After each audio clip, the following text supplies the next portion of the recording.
we live now a life apart from where we once were.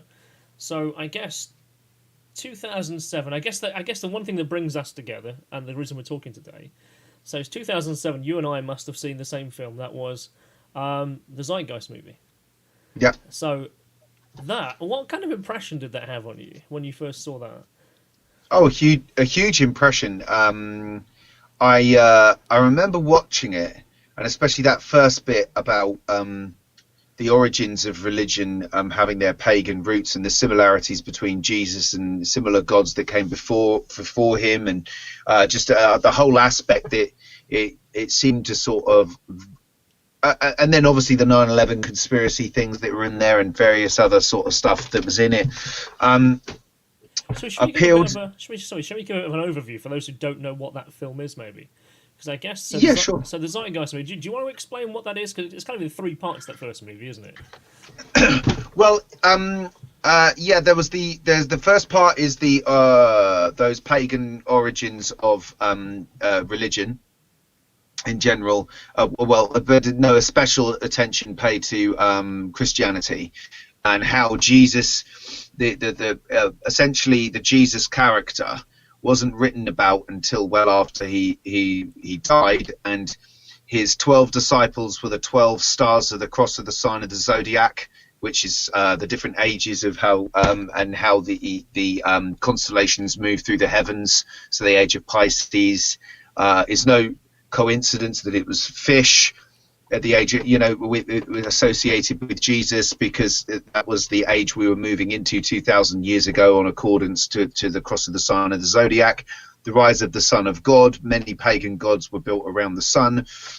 So Jesus also shares the sacrifice to a virgin mother, which is to do with how the stars were aligned at that particular point, and he shares those similarities with Osiris and Horus and a host of other similar pagan gods that were celebrated around the world. You've either got that version of history that essentially it was piggybacked upon to sort of coincide with the pagan religions which the Roman Catholic Church governed over, or you've got the idea that he really was the Son of God and he did actually have a virgin birth, and to sacrifice himself and to himself for the sins that he knew we were going to create, because he created everybody in the first place.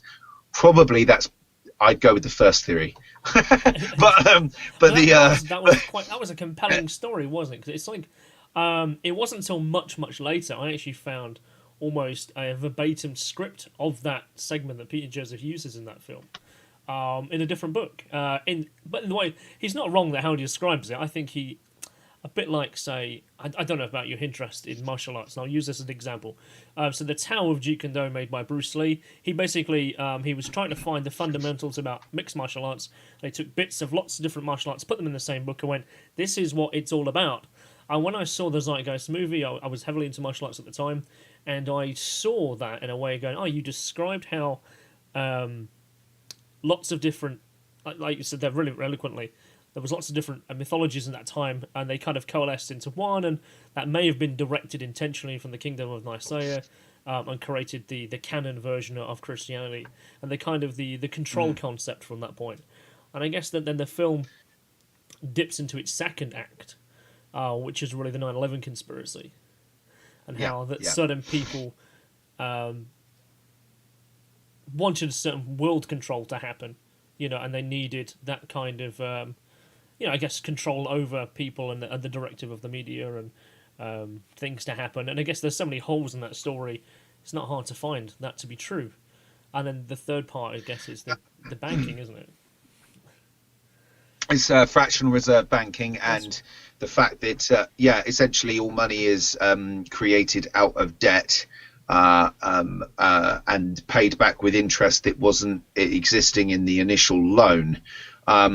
So that's essentially how money comes into existence, which creates this kind of infinite growth and scarcity in the money supply, and obviously control from powers up above. I mean, those are the three basic main scripts, but I mean, we can come to this a little later. But I don't know about you, but I think something very different now than what I did then when I came into contact with it. So, just to sort of elaborate slightly, I mean, I'd watched that. I found it hugely compelling at the time of watching it, with pretty much doing no fact checking on the film itself at all at the time. I suppose I just found it a lot of people, I think, found it quite it's very well made. It's a very punchy documentary. It's very well pieced together, and if I suppose your lot with the world and your dissatisfaction with the world, and maybe your own life to a certain degree, is in a certain place, and you want there to be some agency to why the world is the way it is, then it provides you with a lot of solace. Yeah, A film like that. That's right. That's what brought people together, I guess. There was an addendum to that movie, literally called Addendum, Zeitgeist Addendum, that addressed a number of points, and it was a better produced quality film. Clearly, he put a lot more work into it, and he focused more on the banking stuff. And I guess that's when I became more activist orientated. I guess I wanted to communicate with people who I thought were much more of a like mind, people who were certainly much more eloquent in the way that they spoke. Because there's various groups, whether it be socialist platforms. So I live in Nottingham. I'm not sure whereabouts do you live? London-ish. Okay. So there's lots of Watford. different groups, isn't there, around that would come together to talk about generally that the government's really bad, down with the elites or down with whatever. And that narrative feels quite powerful to lay blame at somebody for the state of society, and that's almost romantic that we can do something about it, and that draws you in. Yes. I think also we're seeing that powerfully at the moment with the coronavirus outbreak. Yes. People want to subscribe agency to everything from nature to the powers that be to everything else. Let's not go completely down naivety street, because we obviously groups of powerful people have got together to work out how to preserve their interests. That's no secret, but to want to subscribe some form of agency to everything in the universe is not something I try not to do it, basically. No. I sort of have a different procedure of epistemology in terms of how I think about the world, which actually was brought on by Zeitgeist Addendum and the following film, which were both about essentially a resource-based economy. So Zeitgeist Addendum birthed the movement we both got involved with, which was the Zeitgeist Movement. Literally, Zeitgeist means a cultural climate of an era, and movement means change. So the tagline of the movement was that it was to support the work of an organisation called the Venus Project, which called for a redesign of the global socio-economic system towards a resource-based economy, which would use resources and the intelligent management of them via the scientific method to meet the needs of the human population as their benchmark, rather than monetary exchange or politics. That was the tagline. That's the tagline of the movement. We can come on to what it was in reality, what it turned into, and what we think about it now as we go on. But that seems to me to be a reasonable summary of how our paths came to cross, I suppose. It did, yeah. That's a really good way of putting it. That is exactly what brought us to paths to cross. There was a lot of people who were interested in finding out more, and I guess a lot of people from lots of different levels of thought went into that. So I saw there was a pre-Discord. It was a TeamSpeak meeting. There was a lot of people would use that as their primary form of communication. There was the website, and I guess is it pre-Facebook? I guess that people were communicating on that platform. I think it's... Maybe no. I think Facebook. I don't know. I don't know. It blurs. Yeah, it does. So yeah, the idea is that people came together to try to make a difference, and people felt really passionate about trying to make then changes happen. Well, it's hardly surprising considering the crash that happened in 2008. That's right. Yeah. When the banking crash happened and the banks were bailed out to the tune of public money all across the world. And it's interesting what happened to their money afterwards, because they appear to have ran to the bank with their own money, and perhaps caused the same thing again. Yeah. Well, I mean, that's it's a difficult one. because it's sort of like where we're at now with coronavirus is when you've built your castle on sand, when things start to go wrong, you kind of don't have time to build a new castle. No. You've got to just carry on with the one that exists, even though its functionality is kind of what got you in the mess you got to in the first place. So with the banking crisis at the time, my disposition was, well, it cost $23 trillion of global public debt to bail out the banks, but it would cost about the same figure to build a worldwide renewable energy infrastructure, which, by the way, wasn't actually a bona fide statement. I've since learned, but once again, we'll come on to like how our views of what is true and what isn't have changed over the years. But nevertheless, even so, my disposition since then is understanding the way money works and the system we built. If we said, "No, I'm not going to bail you out," it wouldn't have been pretty. No, I'm not. I'm stuff fall apart really. I don't get me wrong. I think a lot more bankers should have gone to prison. I'm perfectly happy to entertain that idea. But the idea that you can't bail bankers out, and people with all their savings in the banking system goes down the toilet. But don't worry, because everybody's going to wipe out world debt and sing Kumbaya and walk off into the sunset is hopelessly naive. Hey, you ever watched that a series on Amazon Prime, Mr. Robot? You ever watch that? Yes. Yeah, that was a really good series. Remy Malek, is it? And, yes, it was very good. It got a little repetitive by about the 6th or 7th episode, but generally speaking, some of the speeches in it and the general disposition was good. Obviously, yeah, it was very good. Yeah. Yeah. So I think the way the climax of that series, in fact, was that they reset the World Bank clock, didn't they? They paid off all the debt in the world. And, that was it. Yeah, that's interesting. I mean, I have some sympathies for a debt jubilee, and of course, I believe it's mandated in the Bible.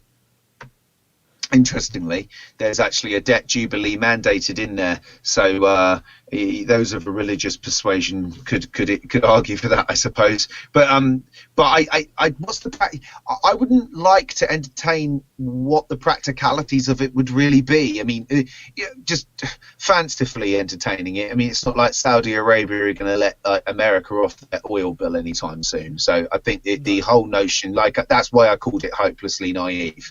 There's money owed on this planet, and money lent on this planet, and I don't think the lenders are particularly enamored with the fact of letting people off billions to the tune of billions and billions of dollars. No. So, but I mean, what would be the practicality? It's a nice thought exercise. You sort of go, well, I suppose the game goes back to zero, because largely speaking, obviously, money is a tool that we use as a medium of exchange that we find some sort of value in, that we place value in. But the value, it was a good point made by the movement. The value really is fictional. Out of the Zeitgeist Movement, perhaps should be the next part. So actually, no, before we do that, so you and I, we met physically in first person at the Conway Hall 2011-2012. And it was the Z-Day conference. It was, I thought it was well attended, actually. I met some interesting people there that day. I met really good conversations. I met the lead singer from Enter Shikari. I think he gave a really good talk about money and music and influence, and I actually thought it was a really, really, really well delivered. And I see. I know the one you were at now, because there was obviously a few in London. I for a minute there, I thought you were talking about the global event, which was in 2011, which saw about 2.5, 3. I think it was thousands of people. It was literally thousands. It was Peter Joseph was there. Jacques and Roxanne from the Venus Project were supposed to be there. It was a big event. It's at that point where you felt like things were snowballing up, and then the Venus Project and the Zeitgeist Movement parted ways for various reasons of disagreement about how to progress forward.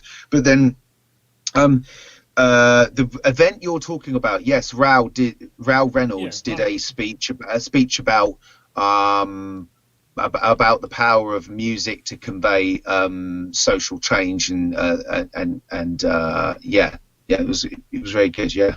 I think, I mean, from there, I guess I noticed more about how music changes culture. You know, I was able to look back at, like, not instantaneous, but over the course of many years, when you look back and you see how the 70s were influenced by music and drugs, and the 80s through punk and rock, and wanted to make a difference, like with the mods and rockers and so on, and the 90s where things went a bit cheesy, a bit campy. Then obviously when 2000 came, you know, the mainstream music was generally your kind of new metal sound, and then kind Mm. of came this manufactured sound where music no longer felt natural. Music felt very cookie cutter, and I couldn't tell you a song that's perhaps been in the top, maybe 5 songs that have been in the top 10, in maybe in the last 20 years. I just simply don't know. Mm. Because music seems to have no value anymore. You kind of throw it away. It's easily replaced. Makes easily very much the same sound. Doesn't appear to have its intrinsic at all. As though before, you could kind of tell the era of people and culture just by listening to the sound that was being played. As we're now, we don't have that at all. It's so empty, so void of anything. Well, it's much harder for a trend to take hold in music now because of its dissemination through online platforms. So whereas you used to have a band of the day, like I sort of describe the last movement in music really as being Oasis. It's like everybody liked Oasis of my generation. You know, they were the band of our generation and everybody liked them. And then since record sales went down and now essentially music's free, it's sort of you couldn't really pick anything after that was. Whereas before that, you could go Oasis, you could talk about Nirvana, you could talk about Guns N' Roses, you can talk about, like you said, punk and general rock, and you could the Beatles back in the '60s, and all of these sorts of movements in music happened. But now music, yeah, is essentially free, and it means that anything that's being played on the radio needs to fit a particular mold to be sold on the radio and to still be relevant, whereas risks could be taken back in the day. So you could sign a band like Rage Against the Machine, who were very, very unique and original and different, and out there, and just because they were great music and because it was original. Whereas now you're taking, as a record label, just a huge risk, and your margins have gone down. But that's part and parcel of economic change, right? Is that loads of industries have experienced a similar thing. The film industry are going through it. Loads of other industries. Something the movement used to talk about that, again, was very relevant, and I still hold true to it being relevant, is technological unemployment and the third industrial revolution. So Mm. that is, lots of goods and products are becoming available as information size decreases, and lots of things that used to be physical, like the record industry, are now no longer physical, and artists are having to find all kinds of unique ways to try to maintain some sort of revenue flow from what they're doing. Yeah, the one thing I've noticed, like particularly so in music, um, obviously with platforms like YouTube, with platforms like, I guess, even Spotify to an example, and Deezer and all the other ones, there is if you perhaps didn't make it or you couldn't find yourself a label, you could effectively become a brand yourself and become popular and become huge. A really good example I have is Lindsay Sterling, who's a violinist, and Oh yeah. she kind of does upbeat songs.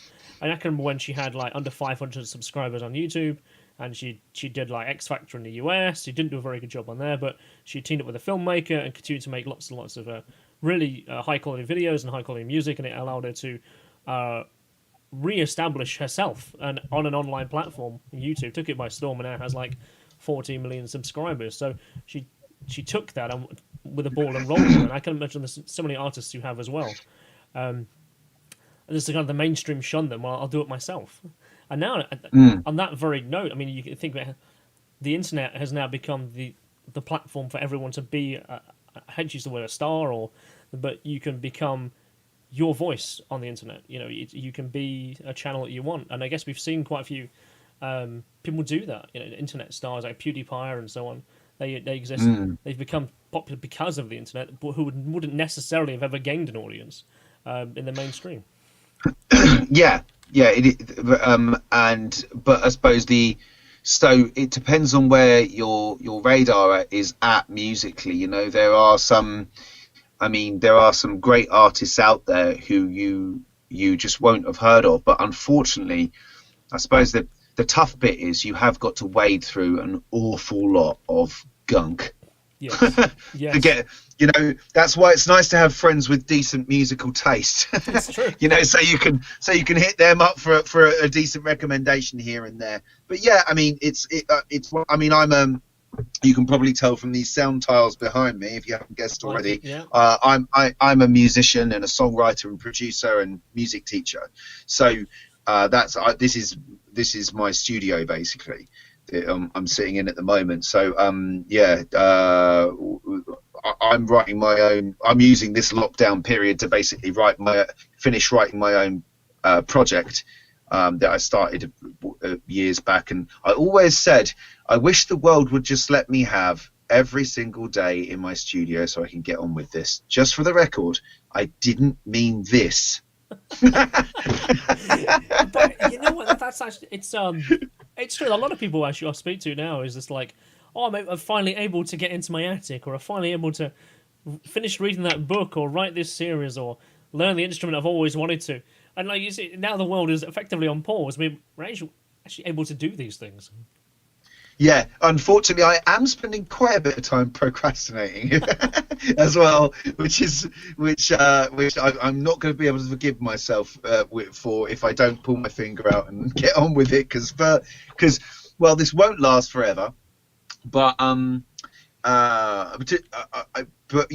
I mean, we can talk a little bit about that, I suppose. But maybe if we got a little bit sidetracked on the music thing, I suppose it might be interesting to finish for people like where we went after we met in 2014, I believe, the one you would have been at, Yeah. and what happened after that, because it's interesting. There's still a lot of people on my Facebook feed who are heavily involved in that and in other things, in other aspects of it that we could talk about, but I'm certainly not really anymore. So for me, I attended Z-Day. I went in there with some really interesting people. Bit of a road trip with some friends. And I guess what I took away from that, I took away some inspirational stuff. And it got me to kind of pull my thumb out with a few things, get some finances in order. And I started a podcast back then and a radio show. And I was in communications with a guy called Lee Nelson and his wife at the time. They were doing some stuff. They were doing a radio show called UK Collapse.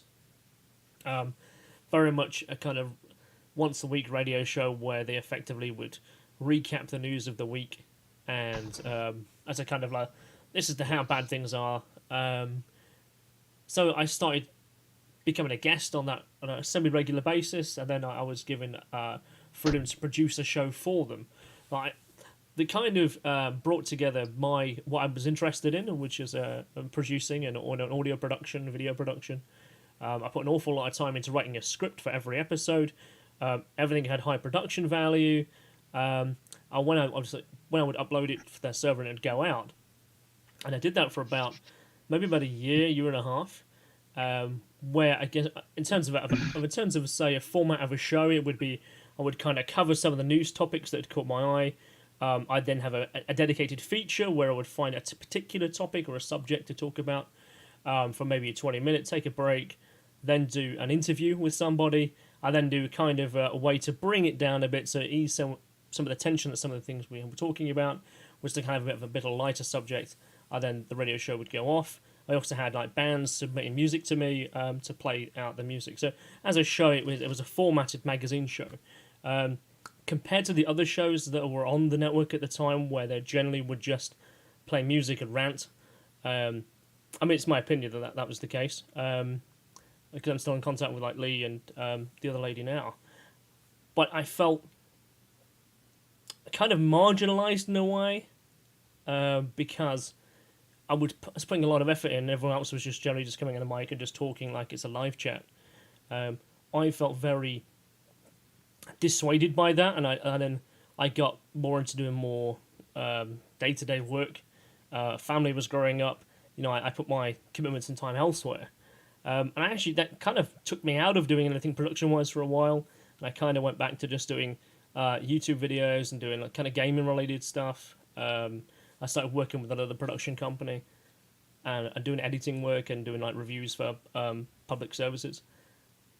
But it kind of, what I realised, what I was seeing and feeling with the people who were engaged in certain movements was that frustration where people would generally just come on, or they would talk, or they would go to like the TeamSpeak group, and they generally just talk about how things are affecting them, how bad things are in the world, and it didn't really feel like anything was going anywhere, and it really felt like it was stagnating, and that was the kind of news that I was seeing at the time, and I really wanted just to pull myself out of that, and I did, but at that time I was just mentally exhausted.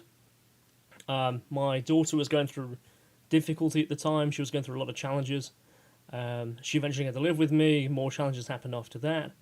And, I guess in life, I was probably at the lowest point I'd ever been. And, I made some really daft choices, stupid choices. And I needed to have a brighter future. And I needed to make that choice. And eventually I did. But, I was... it was an awful time in retrospect, where I was mentally. At the time, I thought I was in a good place, but I clearly wasn't. And from then, sorry, carry on. And from then, I've become, much more engaged with people, much more social. I took up things like I went to counselling for a while. I engaged with more friends and family, and I developed myself into be a much more healthier mind. But at the time, I really wasn't. I can definitely I can mirror that because I suppose it was actually a bit earlier for me. It was around the time that I got involved with the movement. I also I suffered a breakdown. Basically, like I had depression, and I went to counselling and had therapy, and eventually, in fact, it was interesting because I suppose all of that kind of anti-establishment conspiracy theory stuff that I used to be into probably prolonged my suffering greatly, because for about 6 months I refused to go anywhere near any antidepressants, and it did get to the stage where my wife at the time said, you're either doing that or this is going to end, this is going to end badly. So eventually I did it, and I'm very grateful I did, because it did get me out of that hole that I was in. So it doesn't, when you look back in retrospect, you wonder why, if you've just been through something like that, that you think that everything else that you think makes sense, or you don't see that there was a vulnerability in how you were thinking about things. It's funny when you look, but hindsight's a wonderful thing, right? It is, yeah, it really is, and it does give you an introspection on life. You literally have to reinvent yourself to prove it, not to everyone else, but to prove it first of all to yourself. You need to become a better person. I mean, I don't think nobody is the same person they were even 2 years ago, let alone 5. Your ideas can change, your life can change, and you can come out of these places. And I realised, looking back, I was depressed. I was in a position where things weren't in a good place for me. I was very... I hate to use the word anti-establishment, because I've always been a person, who supports, community action, people working together, the better things in life and society, and being bright and noble and being of the light, for lack of a better term. But I really just felt like everything was against everybody. And I guess my naivety at the time, I was led with having just a certain view of how negative things were in the world, and I was just in that place nearly constantly. Every day I would see news feeds and news stories that generally were how bad things are, and I felt like I had to do something, because if I didn't do something, I couldn't. I hate to use the word, I couldn't live with myself if I didn't make an effort. I felt I needed to make some kind of effort or some action into that, regardless of what it was, just because in future generations, how it would have been like if I was at a point in life where I didn't do anything. That's what I was thinking at the time. I need to do something, not nothing. Yeah, I had a similar moment, I suppose. I was already most of the way there in terms of subscribing to what the movement was advocating for in 2010 before I went to Z Day, and then it sounds a bit funny to say it for someone who's not religious in any way, shape, or form, and not particularly keen on the idea either. To have a sort of almost quasi-religious experience at that event, but I suppose looking back, I'm going to describe it like that. It kind of was. Is I had this epiphany moment where I think the video that I watched at the beginning said something along the lines of, if you could save the world, would you? And I look back at that and I have to say I cringe saying those words out loud. You know, because to me it's just like, so, oh God, the world doesn't need saving. No. I know that sounds bad, but it's like, actually, one of the things fast forwarding, if we're talking now about what brought us out of that mode of thinking, in some ways, not to say that there's not a lot of good things about the idea in general, and certain values that it's given me, and certain friends that I've got because of it. There's lots of good things I can talk about, but the fact it was born from that anti-establishment conspiratorial groundwork, and because it advocated for something that went against the grain of everything that the world was, and talked about the authorities and powers that be in this world being up to nothing but no good all the time. It attracted a certain type of crowd to it, where certain types of messages, such as the one that Steven Pinker is putting out in the world at the moment, and various other academics like him, which is true to the evidence and testament to the truth of the evidence, that the world is getting better in nearly every way imaginable. And I looked at that, and I remember the first time I saw it, I just thought, oh, screw you, Steven Pinker. I hate you, and then, but I always had a philosophy ever since I was 16 years old, that if the evidence went against what I believed, I would change. I would not, I would let the truth be my guidance in this world. I at least had that as my central pillar, and I always said in my movement talks, to anybody, like, please tell me why this is wrong. And although I wasn't always ready to hear why it was, I look back and sometimes people produce good arguments that I ignored at the time, which is a part of being able to protect your cognitive dissonance and your biases and ideological bias. At least I said that. At least that was in the background. It was always possible to find out why I was very, very wrong about something. And so with the Steven Pinker thing, I was like, well, you haven't really looked at this, and your friends and people keep introducing you to this concept. And the more I looked into it, and the more I found out, and the more I crunched the data and learned about critical thinking and epistemology and how the world of science and scientific consensus actually works, not in the way like it as a fanboy, which was what I was, thought it worked, but how it actually works. And the more I learned about these things, the more I realized how woefully out of my depth I was on some of the topics that I talked about. And generally speaking, the thing that got me was the world's getting better in all these ways. It's not getting worse like you say it is, James. And if it's not getting worse, then it can't all be the system, can it? No, and that mirrors what I've seen and thought, for 6-7 years now. So I position myself in a place where it's okay to question. It's okay to go, am I wrong? And as I learned about cognitive dissonance in itself, we protect ourselves from being wrong, and sometimes we have to admit that I need to take a different direction. And when you look back and you go, I was wrong, or I did make a wrong choice, you can correct it. You can do something new, and you can take on new learning and new skills, and move yourself in a healthier direction. So did you find, like, I wouldn't say I ever separated 100% from it, because I guess I still followed the guys on UK Column. I really enjoy the work of, like, Vanessa Beeley and I swear, as I'm getting older, my My brain is going. My Alzheimer's is kicking in. I swear. Patrick Henderson has been putting out. I really enjoy what the content they produce because they're talking to experts. They're talking to people who know on the ground, who are journalists and so on in certain parts of the world. I find that really engaging, but I don't really engage beyond that because I don't want to find myself in, dark little circles of the internet with conspiracy stories. I want to be able to, arm myself with facts and information, and I want to be able to digest them and actually find out if it's certain elements are true, and then we can then talk and argue about those points until we have a truer, better understanding. So I tend to almost sit myself out of some discussions just so I can watch the discussions, so I can learn and understand a bit more. I mean, do you do that too?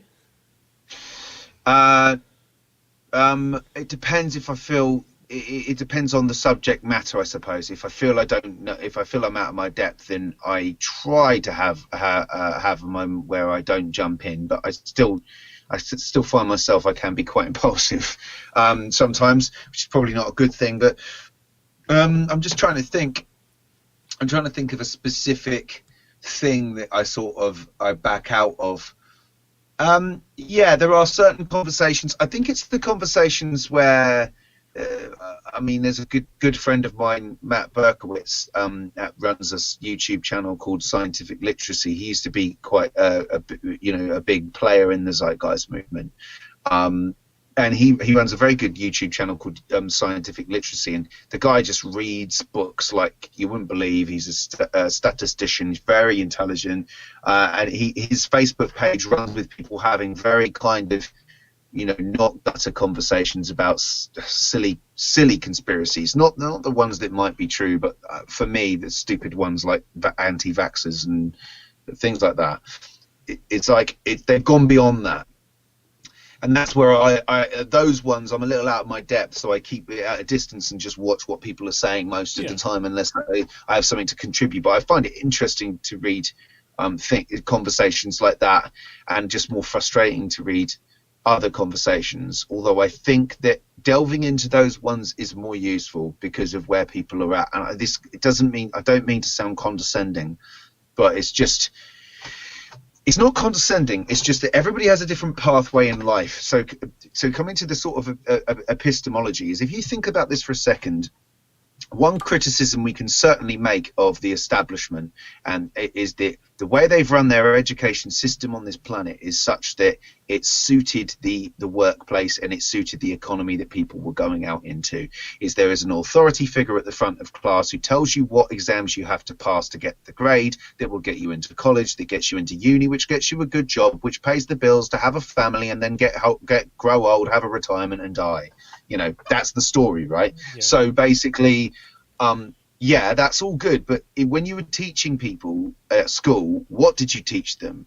Well, we didn't teach them critical thinking. We didn't teach them what a logical fallacy is. We didn't teach them, when in science class, didn't learn a damn thing about consensus, what it is, why it matters, sample sizes, placebos, double-blind trials, none of that. It was all just about the periodic table and Bunsen burners. And you know what? All of that at the moment has blown up in our face in the most spectacular way possible. That you've got an entire population of people out there who've got absolutely no idea how to think. And when I talk about that, you think, oh, blimey, you think you're quite up yourself. And it's like, no, it's not that. It's just that there was a moment when the wheels started to come off the bus where I went, you actually have never bothered to ask yourself properly how to think. You just automatically, a priori, thought that the way you think about the world is okay, even though you're a massively flawed human being. You need to go away, calm yourself down, and go and actually look at critical thinking courses and things like that, and do your homework, because do you see what I mean? So lots of people haven't had that. It's not meant to sound condescending. And by the way, I'm not finished on that journey. There's still pitfalls, and the reason I did it is because we fall into these traps as human beings. And I suppose a lot of the people on some of Matt's posts have gone through that process, and therefore they're having a conversation about things a priori after accepting that these things are not what they're going to discuss because it's just obvious that there's no point to it, if you know what I mean. The conversation is on a more interesting plateau, I suppose. But it's dangerous because you have got a lot of people out there who most people have not done that, and they're making these spurious claims and distracting people from what's true, and it's getting a bit scary, if I'm honest. Yeah, it is. You know what? The oddest thing popped into my head, and I was trying to push it away, and it kept popping in there as you were talking about that people making claims that distract. So you've probably seen the stuff of the past recent week about David Icke. Yeah. Okay, and I don't know the guy. I don't really follow his work, but I'm aware that he's a person of quite some considerable influence.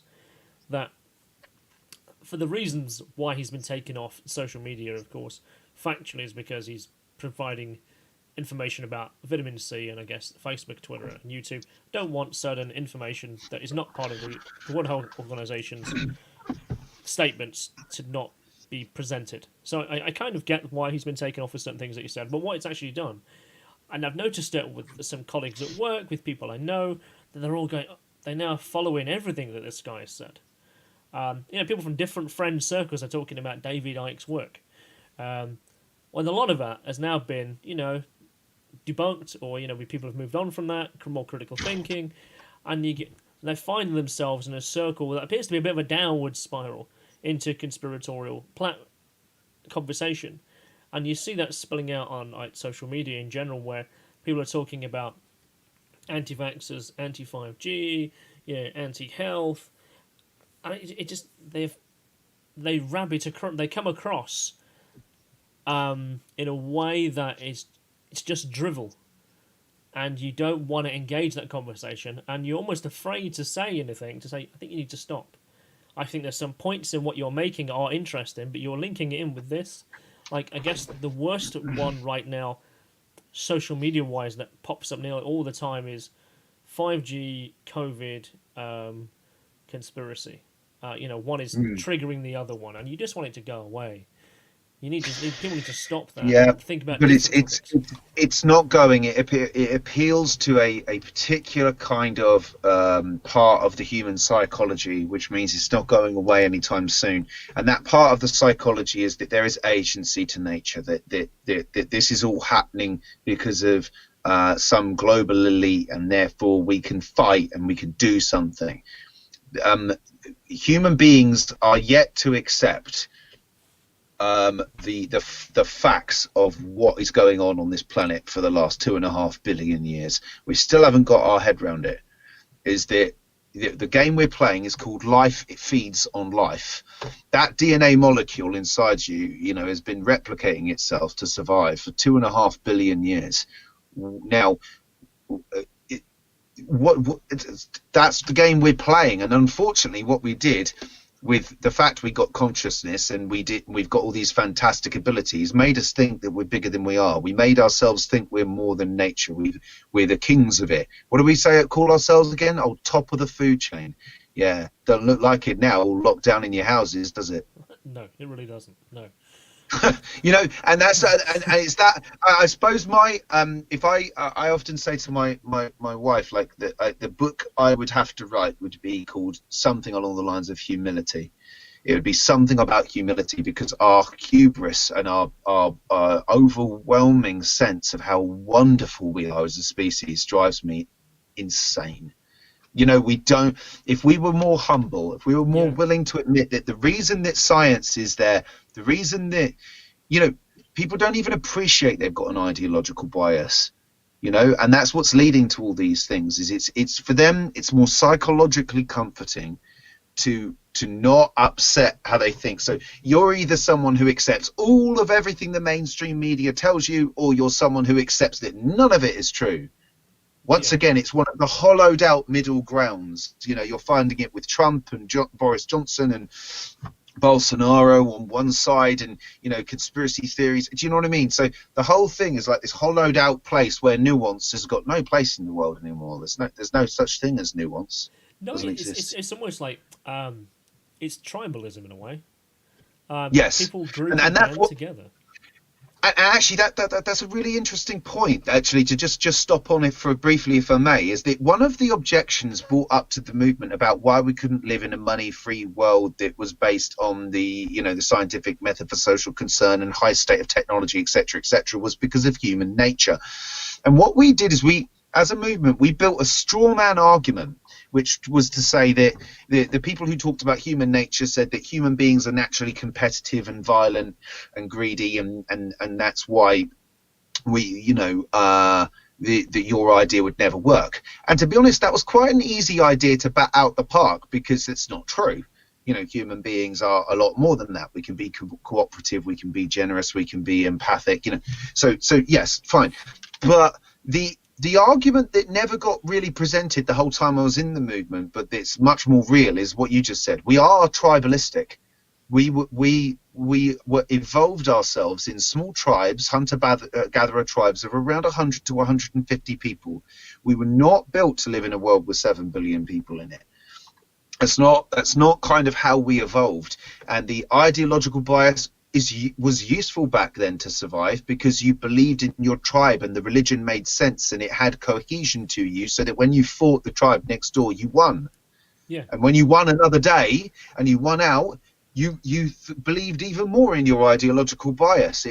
These things helped you to survive in that rudimentary sense. But in the same way that sugar and salt is spiking our reptilian brain to make us want much more than we do, and cause obesity and heart attacks and all the rest of those sorts of things, that mistrigger, that misfire of nature is still going on with how we think about the world. We haven't quite got used to really how to use our prefrontal cortex properly. No. The one place I see tribalism happening now is so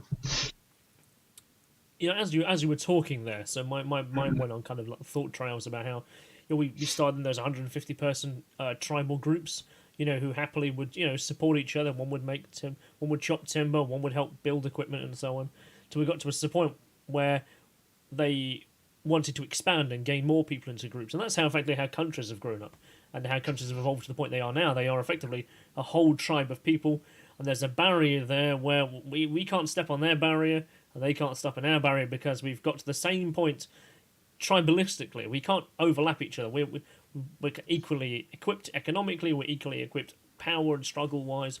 Then we generally now we're forced to cooperate, or we go to war with each other completely, and then we pick up the pieces afterwards. And the whole world is like that.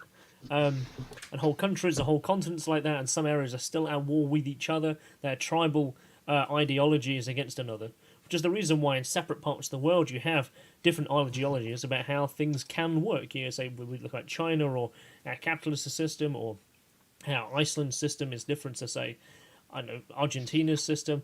All these competing ideas want to work, and they're forced into competition with each other, and just trying to push forward to find out which way is the best. Do you think what would happen, say, a few thousand years' time, will there will really be only one world tribe? Do you think that's even a possibility for our human nature to get to that point? Wow. Sorry, man, I'm thinking too much. No, it's a really. I'm going to say that I don't know. I'm going to say I don't know, but I have my doubts.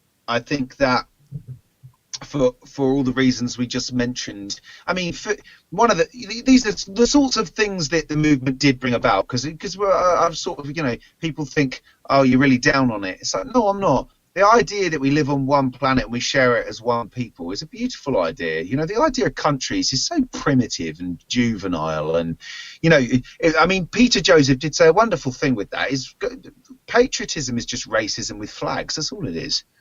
Like, how can you possibly know everything about? Oh, I don't like the French. You've never met every French person, you Neanderthal. What are you talking about? Get your knuckles off the floor. Do you know what I mean? It's such a ridiculous thing. It's such a ridiculous concept. So, of course, but the fact it is ridiculous, and that you find it ridiculous, isn't going to change the fact that people still think that way. Maybe they'll always think that way. It is a shame. I think there's been some interesting evidence recently for how much damage actually is done by having borders, economically and otherwise. There's some interesting data out there. It's one idea of the left, I suppose, that's actually might have some veracity to it. I've not looked into it enough, but there's some interesting murmurings going on amongst the academic community about how damaging borders can be in a lot of ways, which is an interesting concept. Yeah, I guess the problem would have to be you'd have to test it somewhere. So I guess you could take a country, or so we say country X and country Y, and let's say if we took the border away, how would their two societies now become one? Would it work? And then you'd need to. Well, I think you've had an issue there with the EU, haven't you? Really, yeah. Is the EU project was, hey, let's have 27 nations all having the same currency and the same rules and things, and well, that's backfired a little bit. Not to get too much into that, but actually, there's an interesting point with that discussion. Do you remember Brexit? Oh God, I miss Brexit. Yeah. I should be making notes because my thoughts are going all over the place. Yeah, but with Brexit, a really interesting point that a lot of people before, again, an a priori thing that people start talking about the subject, but it's always important to go, well, where did it start? You go, how important on an issue scale from 1 to 20 do you think Brexit was in 2014 for people coming up to an election? Oh man, so was 2014 the election year? It's like 2016 was 2015 was the general election. 2016 was the referendum. Yeah, you're right. So I guess even building up to that point, I can remember politically. I can remember watching when Gordon Brown left, Parliament. He was like, he went to the Queen, like, I really can't handle this anymore. We want to dissolve our Parliament. You need to make a new government. At that time, I was like, I wasn't aware that a government could do that, and that was quite, it was quite eye-opening to see that fact that an administration could just walk away and go, Queen, yeah, you deal with it now. And I at that point, I was a bit like, shit, what's going to happen? And then I guess as time went on, not much really happened at all. Really, the Conservatives came in, they formed their coalition government with the Liberal Democrats. There was the general election 2015, where it became almost predominantly Tory. There was a lot of build-up around UKIP at that time. There was a lot of, nationalism that they wanted to. We need to fight back against the EU was happening. And I can remember that the kind of Tory at the time was very Eurocentric. The Liberal Democrats were quite Eurocentric, and at that time, Labour appeared to be quite. I can't remember who was in charge. Ed Miliband, I think. They weren't sure what was in and what was out. So a lot of people voted for Labour because they thought, well, you need to take our country back. We need to be a bit not very EU. And then David Cameron kind of took it in the direction that was very pro-EU. And then it appeared to go, no, we need to be ourselves, or we'll put the vote out there to the people. That was quite a surprise that the vote even happened, the referendum happened. Obviously the story goes that really it was him trying to secure a great election victory by throwing the dog a bone to UKIP supporters by saying, I'll give you a referendum, and they went, all right, then we'll vote for you. So that's the way the narrative goes, and then he bit off more than he can chew because he didn't estimate the backfire effect. The idea of take back control, that you've lost control over yourself, is a theme that keeps popping up in this conversation. Once again, you've got the thing with coronavirus conspiracy theories is someone's in control of it. Same thing with we've lost control of our nation. Yeah, but that feeling in people came from the fact that they were left behind in 2008. You see, this is where I was driving with my question about where do you think it is in 2014? I think don't quote me on this, but I think it was about issue number 19. Put it this way, it weren't in the top 10 of people's priorities in 2014. No one cared about leaving the EU. No one cared. So when they were told to care, you see the graph go whoosh right through the roof. Now suddenly Europe's a big issue, and it's like the time tunnel in George Orwell's 1984. Everybody seems to have forgotten that in 2013 and 14, no one gave a monkey's, mate. They couldn't have cared less about the EU. It was not a big topic. Nigel Farage was a no one. End of discussion. And, really, Nigel Farage, UKIP had 4 million voters in this country. Big deal. Like, it wasn't ever, they weren't ever going to get in power. The Conservatives might have not got an outright victory in 2015. They might have had to go into power sharing government again, or maybe Labour would have won. Who knows? If they hadn't bothered putting that thing in the manifesto, that they'd have a referendum. But the point being that those groundswells were on the way up, and then they were given a helping hand by David Cameron. But the point I'm driving at is, it's not, you can fall wherever you want on that issue after the fact, but I'm just saying that no one cared. The reason that it happened, and the reason Trump's happened, is actually because of 2008. Is that the way human causality works? Is we go, what are you talking about? That didn't have anything to do with it at all. And it's like, people were economically left behind, felt like they're left behind, and lashing out. And the thing is people don't deal with causality like that. They're like, A caused B, and therefore, and that's the only way. That's, again, comes back to our tribal primitive roots. That's how we work in nature in general, right? We don't see these very nuanced, very complex chains of causality, this holistic model for how interactions and cause and effect actually occurs. We don't see these. We see A, B. We don't see A, B, C, D with a bit of E that actually affected F. That's not how our brains work. And that's, yeah, because that tribalism, so whether it be political divides, whether it be, I guess, the gender divide, the cultural Marxist divide, lots of different reasons why people are, and it's a very polar view as well. Every single option now appears to be, you're either there or you're there. I know it's on every single issue, and there's not a grey scale between them. You can be slightly liberally left, liberally right. I agree with everything, but this bit over here. But everyone's kind of boxed into these, well, you're either with us or you're against us. But that's for almost every issue, and every issue appears to be on a gradient with every other issue. So I think what's been caused is a kind of no one really knows where anything aligns anymore, and everyone's still trying to kind of find themselves. And I guess, like you said, people can find a blame now, because they want to say, I want it to go back to the end of lockdown. I want to be able to go to the park. And nothing's going to do that other than Boris Johnson putting us back in there. Well, you could go to the park anyway, if you wanted to. Yeah, you could do. I mean, I think people were anyway. Yeah, that's true. I tell you what, actually, an interesting thing. I don't know if you remember, this is another time Orwellian time hole moment here.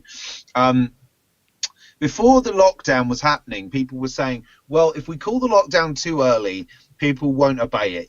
They'll get bored and they'll come out after 6 weeks because they'll get tired of obeying it. And everybody went, oh, what a load of rubbish. You need to have more faith in the British people and the British public. These social scientists, what do they know about it? People will listen to the epidemiologists here.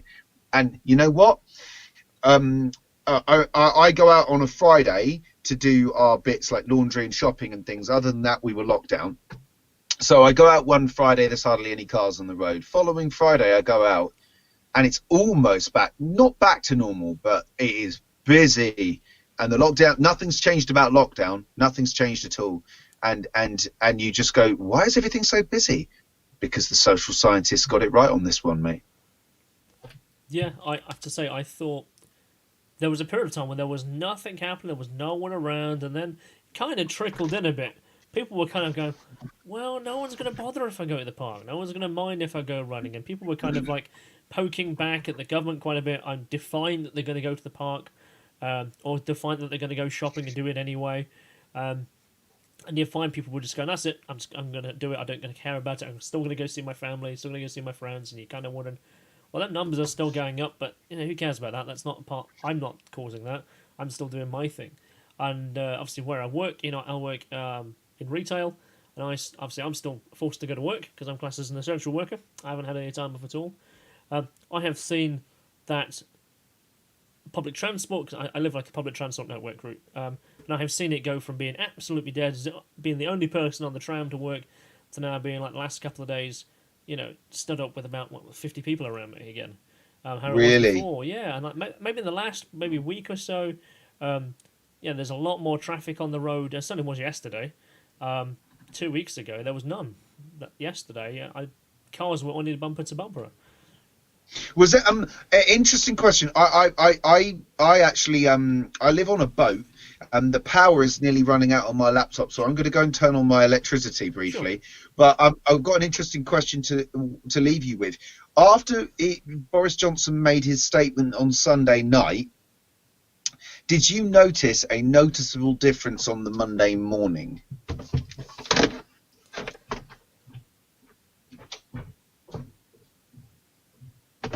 Sylvia, would you mind turning the light on?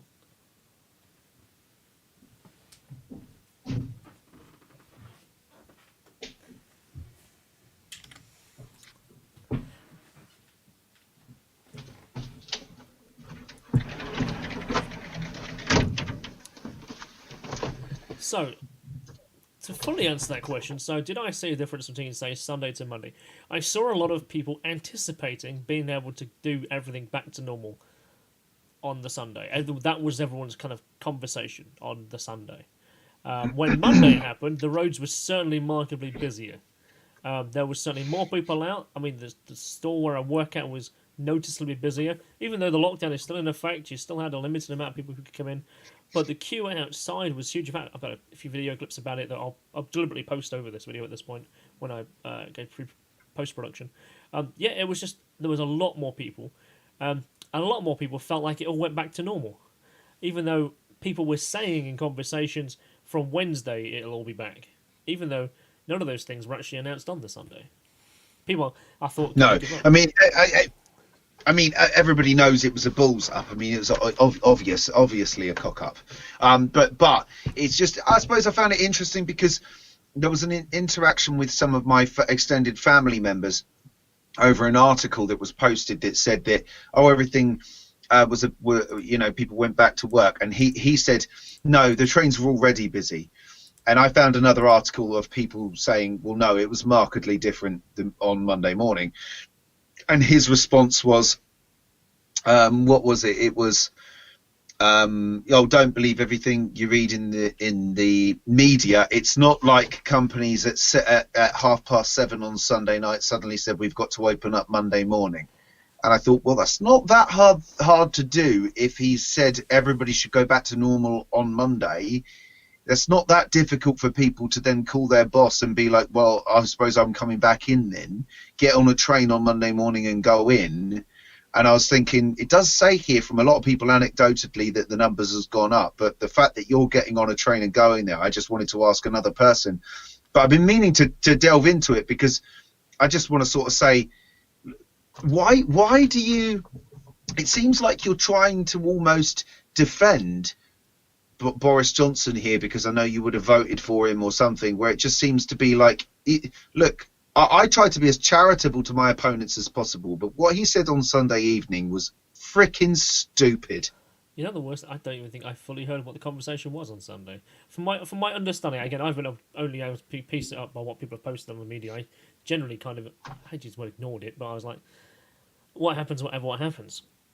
But I get that it was Wednesday, potentially, you can go back to work, or you can go exercise as often as you want to now. And then my son's been making jokes about like the fact that if you're a housing agent, so if you're a house agent, you can go to someone else's house to sell a house, but you can't go to your relative's house. yeah, exactly. Exactly. But then the thing is there was always, in coming out of this, there was always going to be complications. You know, the thing is the same for me. It was the same thing with with the economic packages that they came up with. My idea was this, and I'm no economist, so I could be well wrong on this one, but it's a sort of UBI. Is I said you have a mortgage and rent holiday for everyone.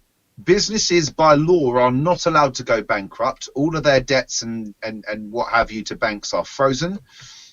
And everybody, absolutely every man, woman and child gets a fixed fee, let's say 150 quid or 200 quid a month to live on. Oh, sorry, a month. And so imagine if you've got no bills to pay, maybe you've got some heating to pay for, maybe you've got some food to pay for. And if each individual person can't live on 200 quid a month, I don't see, and I stacked up what that would cost, and it would cost approximately, basically a lot less than what Rishi Sunak came out with first as a bailout to just Wall Street and the stock exchange. So it was something like 150 billion a month or something, where you go, oh, that's a lot. Well, he gave out 325 day one. Yeah. So so I'm saying is that. And then all of this thing that's been happening since then is, well, what about the self-employed? What about this type of worker? What about that type of worker? You've forgotten about me. You've forgotten about me. The whole thing didn't need to be that complicated. You could have just gone, here it is. Everybody, that's your sort of, everything goes on ice. That's what you're living on. We're done. But I would say that that's a little bit outside of the ideology, the conservative ideology, which is possibly why it didn't happen. Yeah, I can see that. And then, but I sorry, carry on. No, you're good. I was going to kind of throw a curveball in there. I was thinking some of those countries that never locked down at all, or those countries where almost lockdown was impossible due to their economics of their country is unable to do that. Actually, I'm glad you said that. That's what I was about to interrupt you to sort of to start discussing, because actually I was like, well, we're a little bit after the case here. We're talking about, you see, again, we're like, well, why is the premise even true? So I in the last few days, I've been thinking something. See, I'm sure you probably heard the narrative when it came out. Oh, great! So we're doing all of this, but we didn't really care about the 30 million people dying of curable hunger and disease like last year, did we?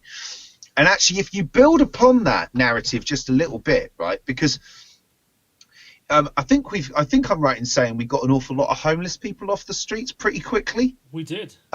So yeah, in Nottingham, right. So again, the example here, so in Nottingham, there's a considerable number of homeless people. The way they hate to use the word get rid of it. Over the winter months, they book them into hotels. Now, from my workplace, I know that not all of them go into hotels because they all sit outside still begging. However, they all given by the council, by housing aid, free hotel over the course of the winter period for 3 months every year.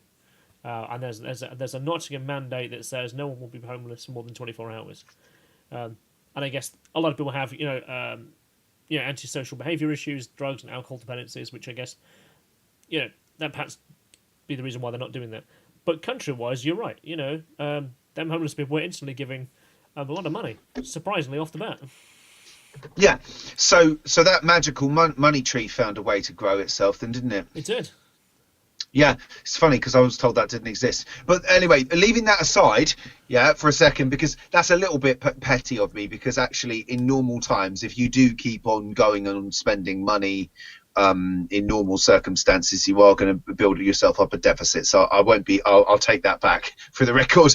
But the interesting thing I'm looking at, right? So we've already seen a 2% dip in GDP from just a few days of lockdown. The next figures are going to be astronomical. And bear in mind, 2008 was an 8% dip in GDP. You can kiss 8% goodbye, mate. This is like it's going to be a lot. 35. This is going to be the worst economic situation that the world has found itself in, possibly ever. Because remember, when we go to war, we spend money on armaments, and once we've bombed everything, we spend money on rebuilding. Well, with this, there's nothing to rebuild. There's no war to go to after this, technically, and there's nothing to rebuild. There's just a load of people with not very much money being asked to go back out and spend money like it's going out of fashion to get the economy going again. Well, where do they get the money from? See, people are like, oh, you'll have this dip in the economy and then this sharp dip and then you'll have this sharp like uptake. And it's like, why will you have a sharp uptake? People won't have any money. They're not going to be wanting to go out and spend money in restaurants if you haven't had any money for God knows how long. I don't buy it. But the point I wanted to drive at is this. We've done all of this economic damage. You've got this great big kind of pie like that, yeah? And you've got, right, so 5 years ago, you had 30 million people dying of curable hunger and disease, and you had God knows how many homeless people. Now, if you take as a percentage of the damage we did, how much did it cost us as a fraction to solve the homelessness problem? Almost instantly. Oh, well, about 1% of the damage, maybe less than that, barely anything, basically. And you're like, right, okay, how much would it have cost to like just feed people and make sure they've got the medicine they need every year?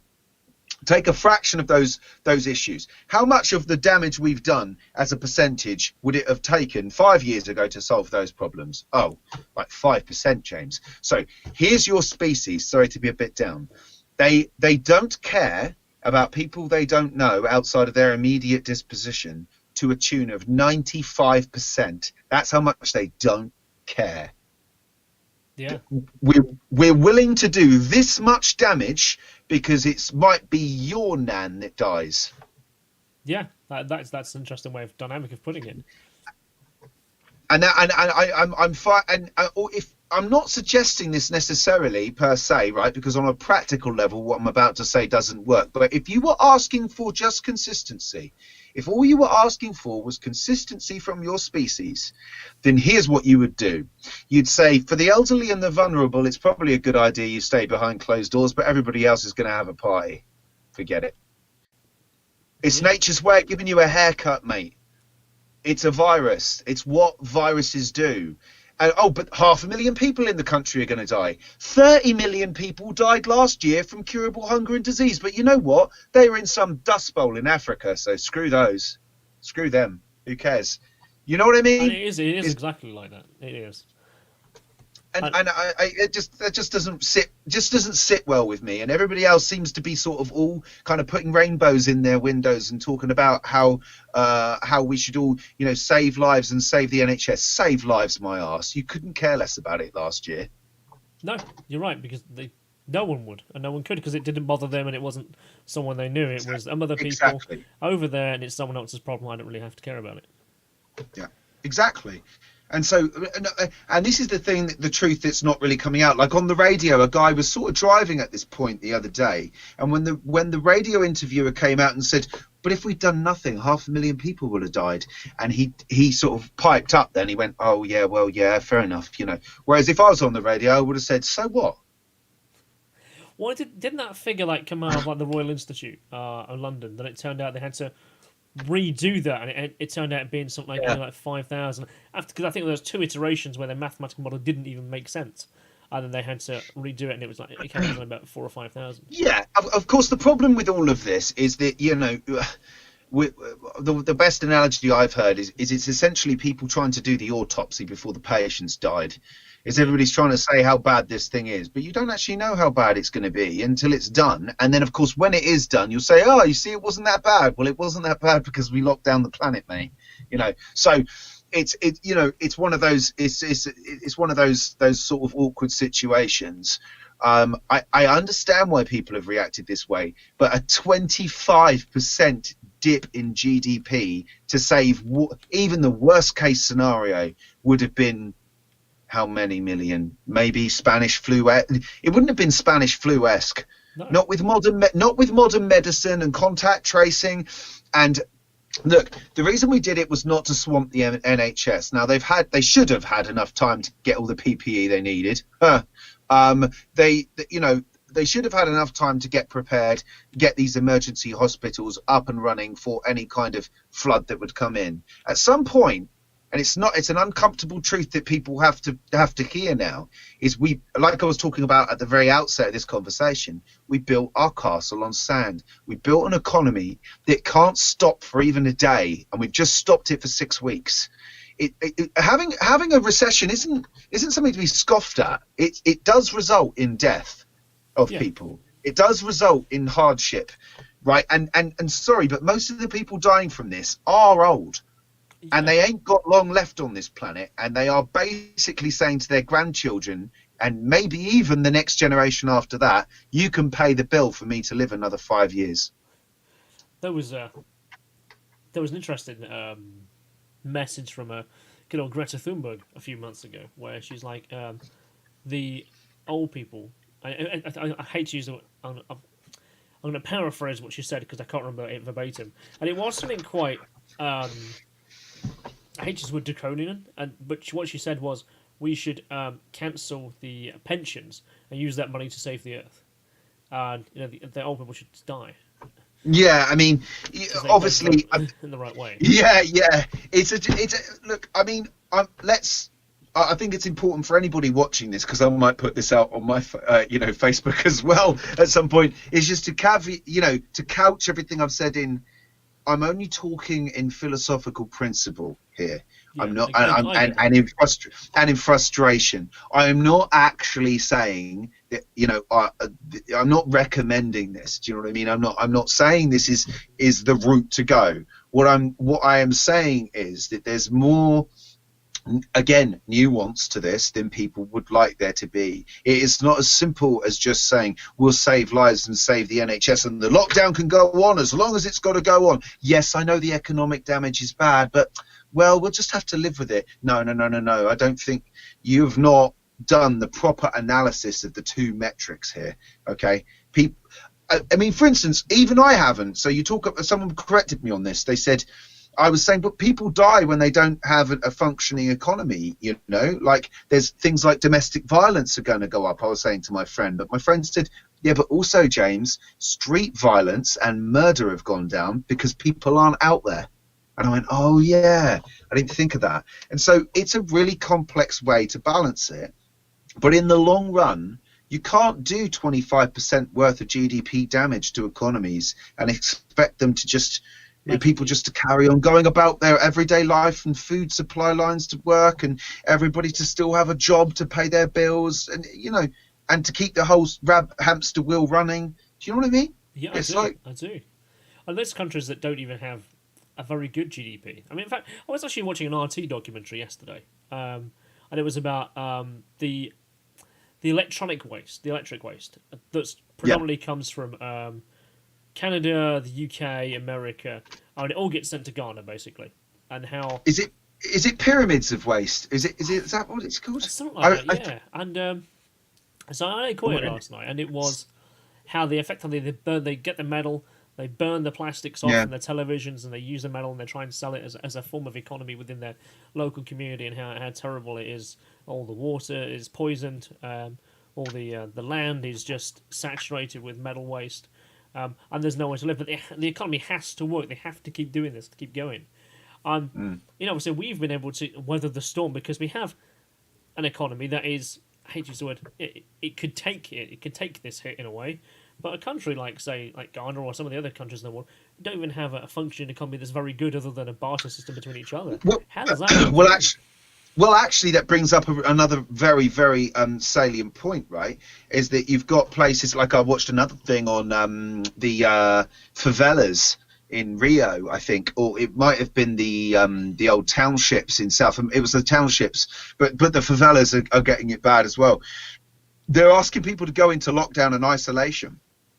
These are 10 people to a tin hut, 2 meters from the tin hut next door. Yeah. Sorry. This is the frustration of this, is that there's certain people being asked to do certain things that are just not achievable. So, for instance, I live on a canal boat, right? And the Canal and River Trust, who run this, have got a sign up that says limit your canal towpath use, avoid moored boats. I think that's it basically, right? No fishermen, local use only.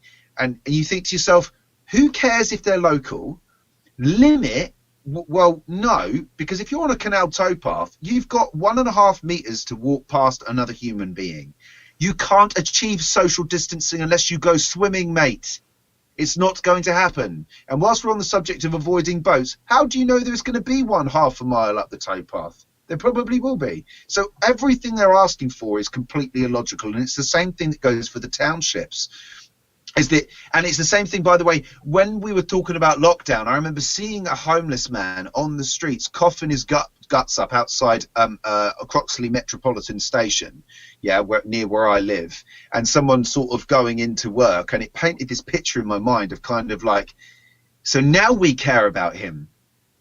Because now it was all, this is the thing the movement was right about. It said that social interest was self-interest and self-interest was social interest, and people ignored us when we told them that. Well, I'm sorry to say it. I am coming back and I am reminding them of it, because I listen. I don't like doing I told you so's, and I think I've said there's plenty of things I was wrong about in this conversation we've had today, and I can list them, like that first Zeitgeist Movement movie. There's a lot of bunkum in it. Most of it was wrong, and the same goes for a lot of the facts in that movement were not facts. But one of that particular point was the good one, is that you've all just found out a lesson the hard way, is that your social interest was always self-interest. Yeah, because we walk past, it's almost like the invisible people, aren't they? The homeless people. Oh, you'd want to help them, but even you walk past them because you certainly don't want to. It's almost like, can I afford to? Even though I really could, but do I want to give money away that's hard earned, or food that's hard earned, to a person who also I don't know, don't really care about, and they also might be lying. Yeah. So how do you admit where you are to help this person? Yeah, it makes you sound horrible to say these things. And the thing is it's not that people didn't want to solve the problem, and it's not that some good-hearted people weren't doing it. I'm not trying to cast aspersions, but what I'm saying is that on a human-to-human level, we're all right. But as a species, so many ways we suck. Honestly, if you don't think that every other species on this planet right now is cheering on coronavirus, you don't know how we operate. Like, because as I said, a lot of things are getting better. A lot of things are getting better on this planet. Like we're pulling people out of poverty. There's less deaths from war. There's less death in childbirth. We're solving a lot of the diseases that since we've eradicated quite a few diseases now through vaccination, as long as these idiots don't turn it back by ruining the herd immunity we've achieved. But the environment, on an environmental level, we're really not doing very well. We're living through the Anthropocene, which is basically the sixth mass extinction, right? We're killing a lot of species on this planet, and when we're not killing them, we're birthing them into existence so that we can kill them for our taste pleasure, at the cost of repeated epidemics and pandemics. Which brings us on to another one of sort of my pet topics, which would be veganism, because for me it's now got to the stage, I have to say this, it's hilarious. I don't know if you're vegan or not, but I'm going to say yeah, no. go on. I'm going to say okay. No. I'm not vegan. I don't. That doesn't mean that I don't agree with certain values that they have. But I guess I still love a good cheeseburger. Fine. That's fine. I mean, all I was going to say is that beforehand the conversation was taking place in, meat and the animal agriculture industry is really bad for the environment. You should maybe think about going vegan for that. People went, and you went, okay, all right. Meat is high in cholesterol and saturated fat. Maybe you should go vegan, because you don't need it in your diet to be healthy. And people went, oh, protein. And there was an argument about that. And you go, okay, all right. We've sort of proven with the science now that you can live healthily on a vegan diet. People went, yeah, but I'm not trying to be monstrously healthy here, mate. So don't worry. And now you've had Ebola, swine flu, bird flu, mad cow's disease, SARS-1, MERS, and this, all which came as a product because of animal exploitation. Every single one of them, with the last one causing a global pandemic. to the tune of the cost of the global economy, essentially, in a way that's never been seen before. And so the argument that we couldn't afford to lose the business from animal agriculture is gone, because it pales in comparison to the damage we've done. So you can forget that argument, that's gone. And the argument that, well, we're top of the food chain, top boy, well, that's gone because you're all locked inside because of a virus. And the argument that, well, I'm not really bothered about the animals because it only hurts the animals. It's like, fine, yeah, screw the animals. What do you think about the humans? Oh, I quite like them. No, you don't. No, you don't. No, you do not like humans. Otherwise, you wouldn't do it, because the animal exploitation industry was at the heart of this outbreak, and you still don't want to give up your meat. And it's at this point where I'm now like, I'm tapping out now. I can't do this anymore. You've got that much evidence against you, and you still don't want to consider it. It's like, No, it raises powerful ethical arguments about that now that will force people now be forced to have. What I have seen, maybe in the last few months, is a massive drive towards insects. Yeah. And I've seen that, like insect meat, and I go, what? It's high in protein. I saw an article in The Guardian about it the other day going, this will be the future of what we're going to eat. And I'm like, for some people, and I guess some of the conspiratorially minded people, that goes, well, we're going to take away all your food, and you're now going to eat it, only going to be eating bugs from now on. Enjoy your bug burger. And and it looks like, is this intentional? And I can see why people would want to make that leap. But if you're right, if as the economic damage is, extraordinarily powerful, that I don't think we're going to be recovering from anytime soon. And the animal agriculture industry is, like you said, at the core heart of that. As a reason why. Will it force companies to, concede that they'll no longer be animal production, or certainly a lot less for meat? Is that where we're going? Well, I'd love to have my faith in humanity restored to think that we were going to be that logical and sensible and do it. But I'm sorry to be the bearer of bad news, but I don't hold out much hope. But what I do think is this. What people will do is they'll say, well, this wet market thing is dreadful and we don't want it anymore. And there'll be a global consensus that, although it's quite a $70 billion industry, or some, it's a big industry. We don't want it anymore. It's got to go. And everybody will go, yeah. And then one country will go, nah. And like the UN are, they're not going to be able to do anything about it. I mean, think about this for essentially. The last outbreak of this SARS, the SARS outbreak, happened for exactly the same reason. And having learned nothing from it, the Chinese have essentially done exactly the same thing again. Now, if that was some little minnow nation, can you explain to me how what they've done is not an act of war? So if the country was, say, we can take an example. Let's say if it was happened in Iceland or Madagascar or something like that, and then this small situation that was caused there went worldwide, it couldn't be contained by said country. Not saying they couldn't, but and it wasn't China at the cause of this. What would have happened? No, it's right. They'd just come down on the country and force them to be in lockdown. They'd slap them with the economic sanctions, then they would cripple them. But perhaps the fact that it is China, they couldn't do any of those things. Particularly, couldn't go marching in there and do that. Nothing's going to happen at all. But if you think about some of the reasons, I'm not advocating war, again, just to be absolutely clear. I'm just saying that, right, they have destroyed the global economy in a way that no one could have ever, imagined. It's apocalyptic what they've done to the economy, right? And they have essentially infected the entirety of humanity with a virus. Okay? Now, remind me what we've gone to war for in the past over on this side. Oh, well, we thought Saddam might have some toys he shouldn't have. We thought he might have some light weapons of mass destruction. When we got there, he didn't have any. But to be fair, that's probably a good reason to go and attack an entire nation, isn't it? It's like, right, you've got that and you've got this. Yeah. And all I'm saying is, like, I'm not saying, again, I don't want to go toe-to-toe with China, but if it's funny how nobody says we should have probably rolled the tanks in. But backing up from that, because that's just an interesting thought exercise. It was it. No, yeah. But backing up from World War III, the point I was making about the wet markets is it's not practical to be enforced, and it's a halfway measure. That such is the way that you don't see a right hook coming from a completely unexpected angle. So I'll give you a threat that nobody's really talking about, and it's going to make this look like a picnic. Okay, and that is antibiotic resistance.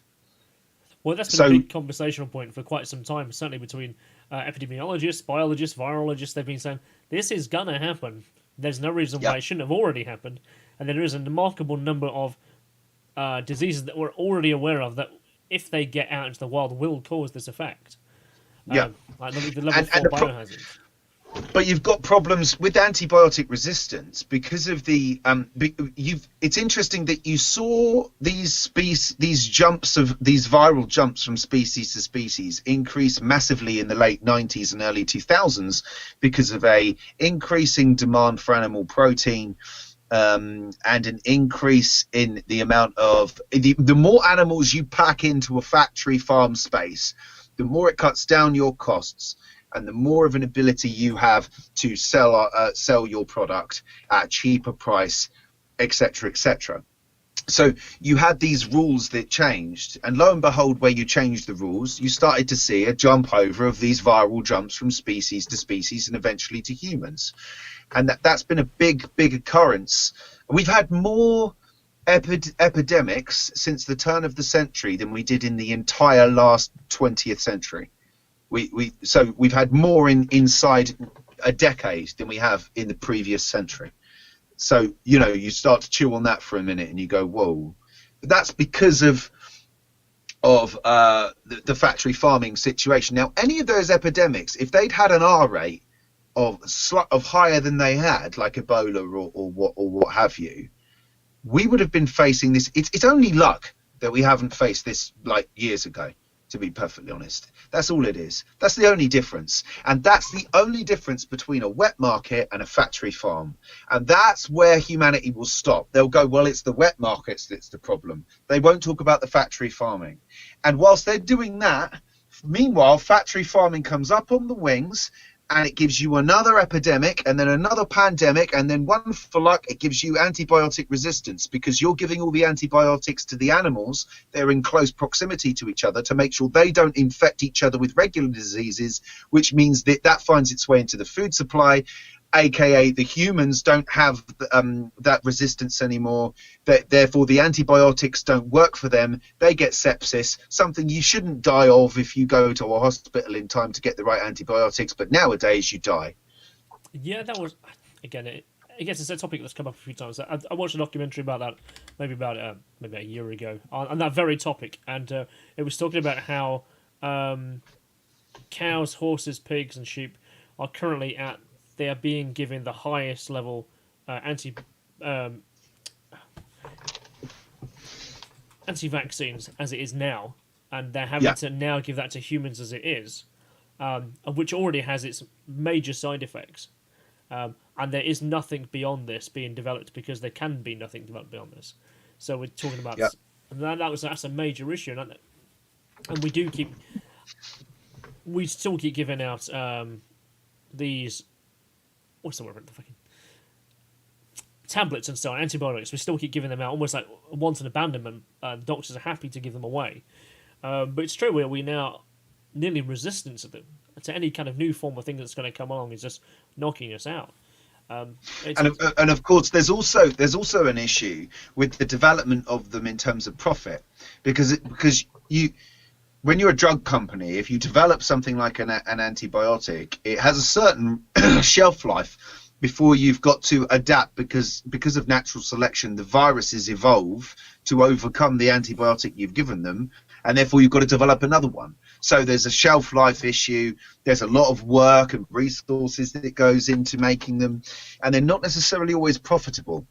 So on one side of the ledger, you've got not always that profitable. On the other side of the ledger, you've got, well, people still have a demand for meat. and you kind of go, this is just, pardon the pun, but a recipe for disaster. You know, it's not looking good. And that's what I meant earlier by like my sort of slightly ranty thing about like, is it not enough yet? Is it, seriously? I mean, when does it get enough? That's all I want to know. I want to know from people now where it's like, I just want to know where your line in the sand is. Yeah, because I guess if they, like you said there, so if it's the profits of a company going, well, there's not a market for the drug that we've currently got over there. However, everyone's dead. Yeah, that's where, I mean, that's where we're headed. Your grandchildren are going to be paying the cost. This came from a philosophy that might is right, and that if you want to eat bat soup, you can eat bat soup. And the only defense that anyone has against that is, ooh, bat soup. If you eat, you know, meat and animal products, sorry, the only argument you've got is, well, bat soup's a bit weird, isn't it?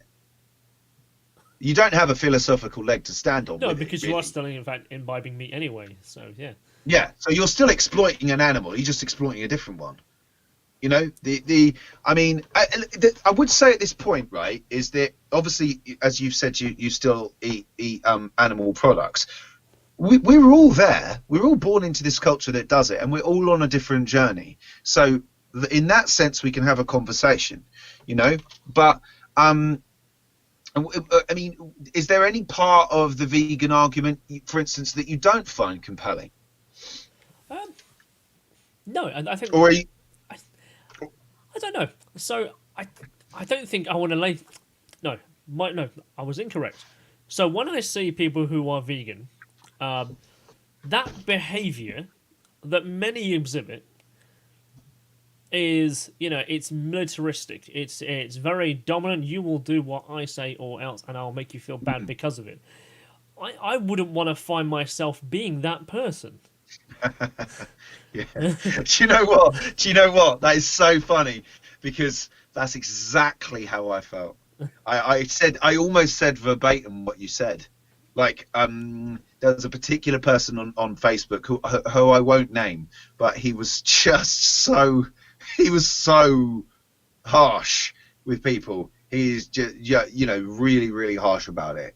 And for a while I was like, well, yeah, you're right, but I actually said, like, the only reason I didn't want to be vegan was because I didn't want to turn into you, you know, and yeah, and what have you. But obviously, first of all, that isn't really a defense, and you know, of any particular salient like point that's being made.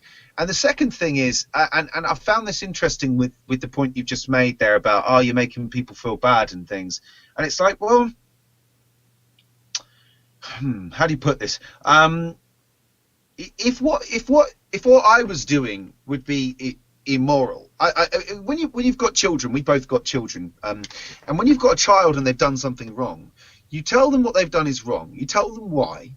You explain how they've maybe made the other person feel, and how would you feel if they did that to you, and you use the golden rule, and your child goes, oh yeah, and they internalize it, and then they apologize. And they stop that behaviour, hopefully, in future. They realise that it's wrong. And everybody goes about their way. And we teach children about that lesson. We teach children, sometimes you're going to be told that you're wrong, okay? It's just about learning the difference between right and wrong. Fast forward 20 years and you're an adult and no one can be offended. No one can be told they're wrong. No, please don't hurt my feelings. Please don't make me feel guilty. And it's like, sorry, what did you just teach your 5-year-old 2 seconds ago? No, it's a valid observation and point. It is. So I guess there is no other reason than to not be vegan. To be, is it a taste thing? Is it a personal choice? It's a taste thing, and the taste thing is really easy, because this is another thing that this annoys me about vegans, right? Okay, is that when they're brought up on this point, they go, I can't get a burger that tastes like a cheeseburger, you know, or whatever it might be. And then they say, oh, you can get great replacement meats things. And I know what's going through the meat eater's head at that time. They're going, yeah, whatever. You know what I mean? As if, yeah, like, and they're going, yeah, I suppose I should try a meatless burger, you know, and then that's it, right? But here's the actual argument. The argument is, well, obviously, you know, replacement burgers exist. Your taste buds will actually change over a certain period of time. They will acclimatize to not wanting, you know, that. You can just take my word for that. But all of that is actually not the salient issue. I could take all of that and throw it away. It's not important. And leave you with one observation. Is your taste bud pleasure more important than that animal's suffering and pain? Oh, very good. You've played this game a few times before. No, it's true. You're not wrong. So that's the thing. That's where the learning comes, isn't it? What you said there is actually it's quite valid. You know, do I care more about the animal? I'd add an addendum to that. I would add that once you've internalized that message properly, once it's really landed home, and you've really accepted it, then the next thing that people say is, oh, if it's so hard going vegan. It won't be. It will be exciting. It will be a new, wonderful journey for you. It will not be difficult. It will be nothing but excitement all the way. And you'll be glad you did it. Because when you're in the right place, see, this is the thing. A lot of people go vegan because they think it might help them improve their fitness. And for me, none of those things are going to stick. If you're not doing it because of the animal, if you're not doing it because of welfare, if you're not doing it because of those points, if you're not doing it for that reason, then for me, it's not going to stick. You're not doing it for the right reasons. It's not what I'm trying to say is it's not a difficult thing to do. It's kind of like it's not a difficult thing for you to do to not go and rob old ladies. Do you know what I mean? It's not difficult for you to wake up every morning and go, I don't know how I got through another day not like robbing a granny. Do you know what I mean? You don't think about it because it's a totally immoral thing to do, that you don't want to do, something like that. So it's not something you even think about resisting. For me, I don't resist the meat aisle. I don't want to go down it, you know? I know it exists, by the way. That's the other thing that people love to do when I enter this discussion online, because there is nothing more original than posting a picture of your bacon you just got from the supermarket. 10 points. That is well funny. Really hilarious. Because everyone does it, man. Everyone does it. Yeah, but no, some people do, but I'm always just like, really? Oh, God. No, I guess from that, I would take learning away from that. I need to process that, I think. And I think actually... it sounds to me, sorry to keep cutting in, but it sounds to me like you haven't had many of these conversations, with someone who's a vegan, I suppose. No, I haven't. And so the lady over there, she's vegetarian. She generally eats a vegan diet. And as such, the meat consumption in the house is actually quite small. It's not a huge amount. It might just be, hate to use the word, guilty pleasure. It might just be the burger in the fridge. It might be the fact that I want to have a hot dog, which actually is cooked properly. But generally speaking, I don't go to a restaurant and order like a 12-inch steak or whatever at all. I don't need to consume it on a daily basis.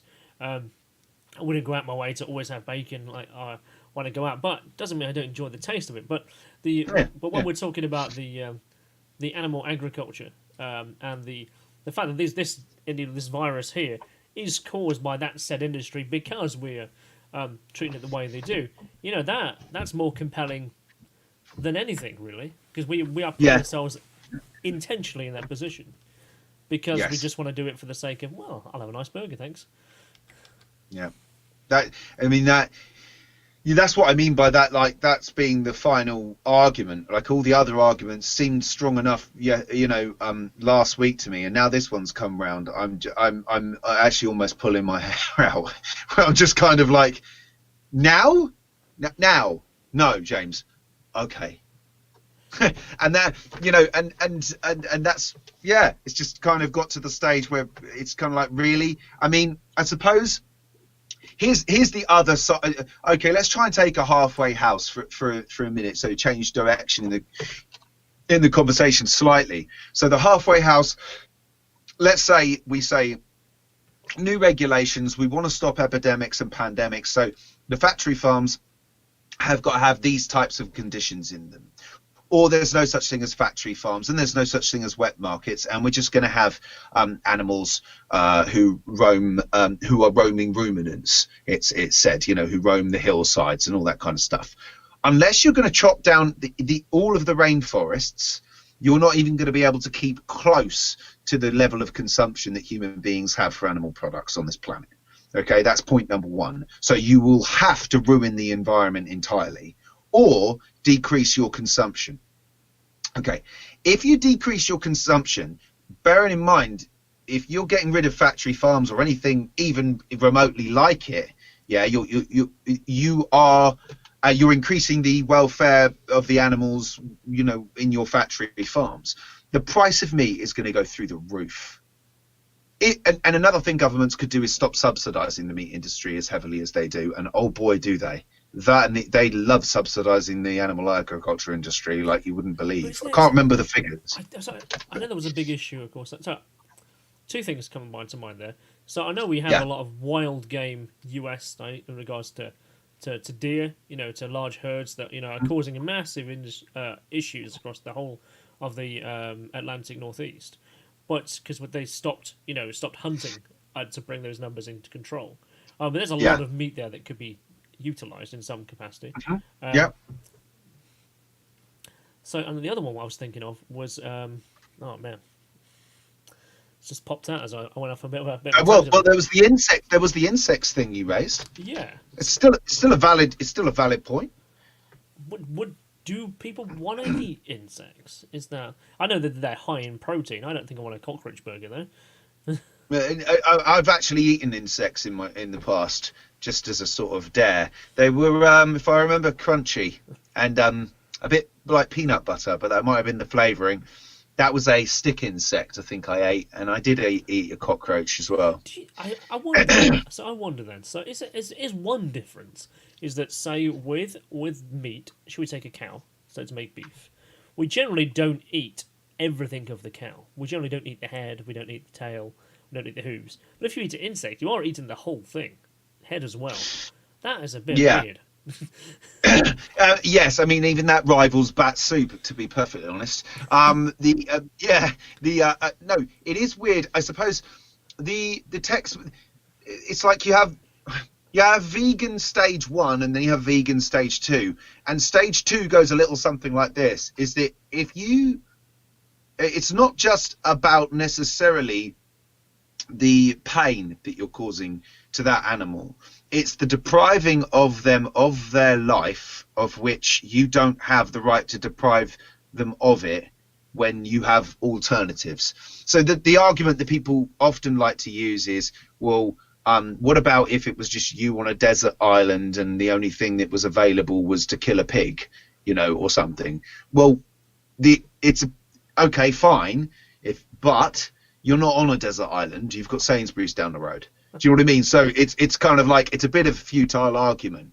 However, I'm a little bit nuanced on this. I think for me the deciding factor is a central nervous system for me. So anything that has a central nervous system can feel pain, and therefore you shouldn't be caused suffering, needless suffering. But I would go one further than that and say there's maybe some other exceptions to the rule that they are living beings that want to live, and we don't need to cause them suffering either. I don't know where I stand on the insects thing.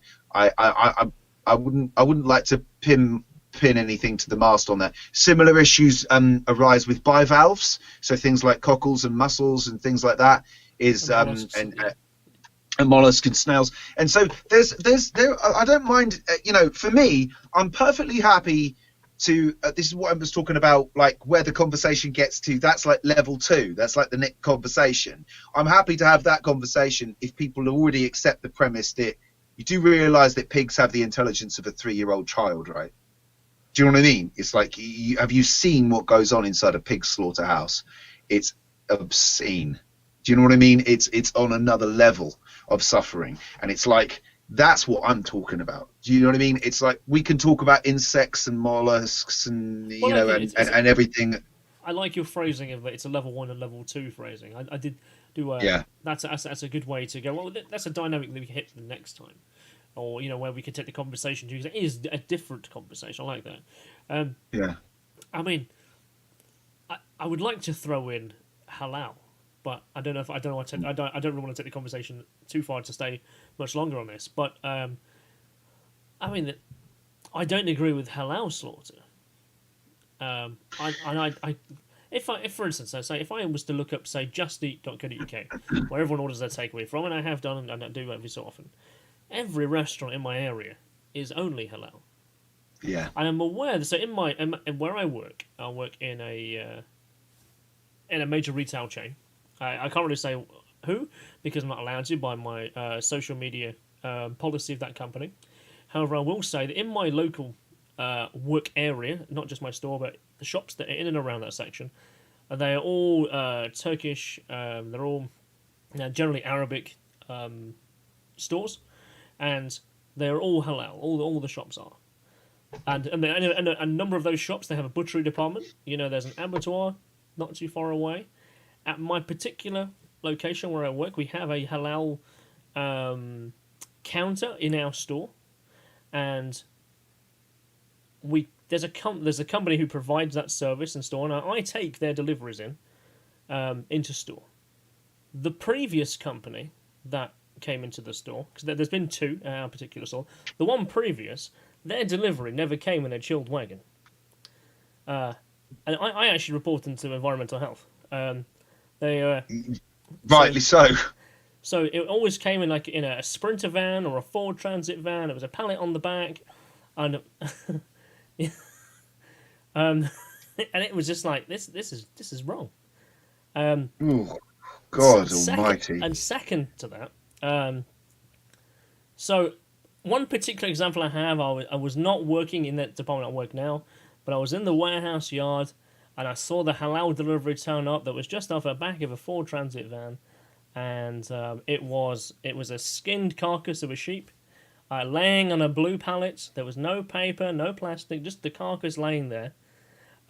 His feet were dangling on the floor, and it was just taken, obviously cut up by that particular company. The week after, I saw the same thing happen, and kid you not, right? So this blue pallet laying on the floor. I'm looking down at it because I could still see it in my head, because it was this lamb that's completely skinned. It's so it's on a wooden pallet, There's no paper under it between it separating it, just laying on this. Where its legs are kind of separated because it's like laying kind of sprawled out, arms to the sides. So there's a box. Ugh. There's a white cardboard box placed in each gap around the body of this sheep, and every one of those boxes is 2 or 3 different chickens that are heads cut off. There's no feathers in them, but all the blood's there, and it's just dripping through this white box on the floor onto the pallet.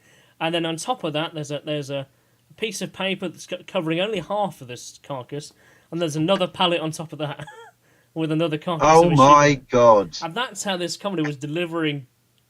Effectively, would be former stock to the.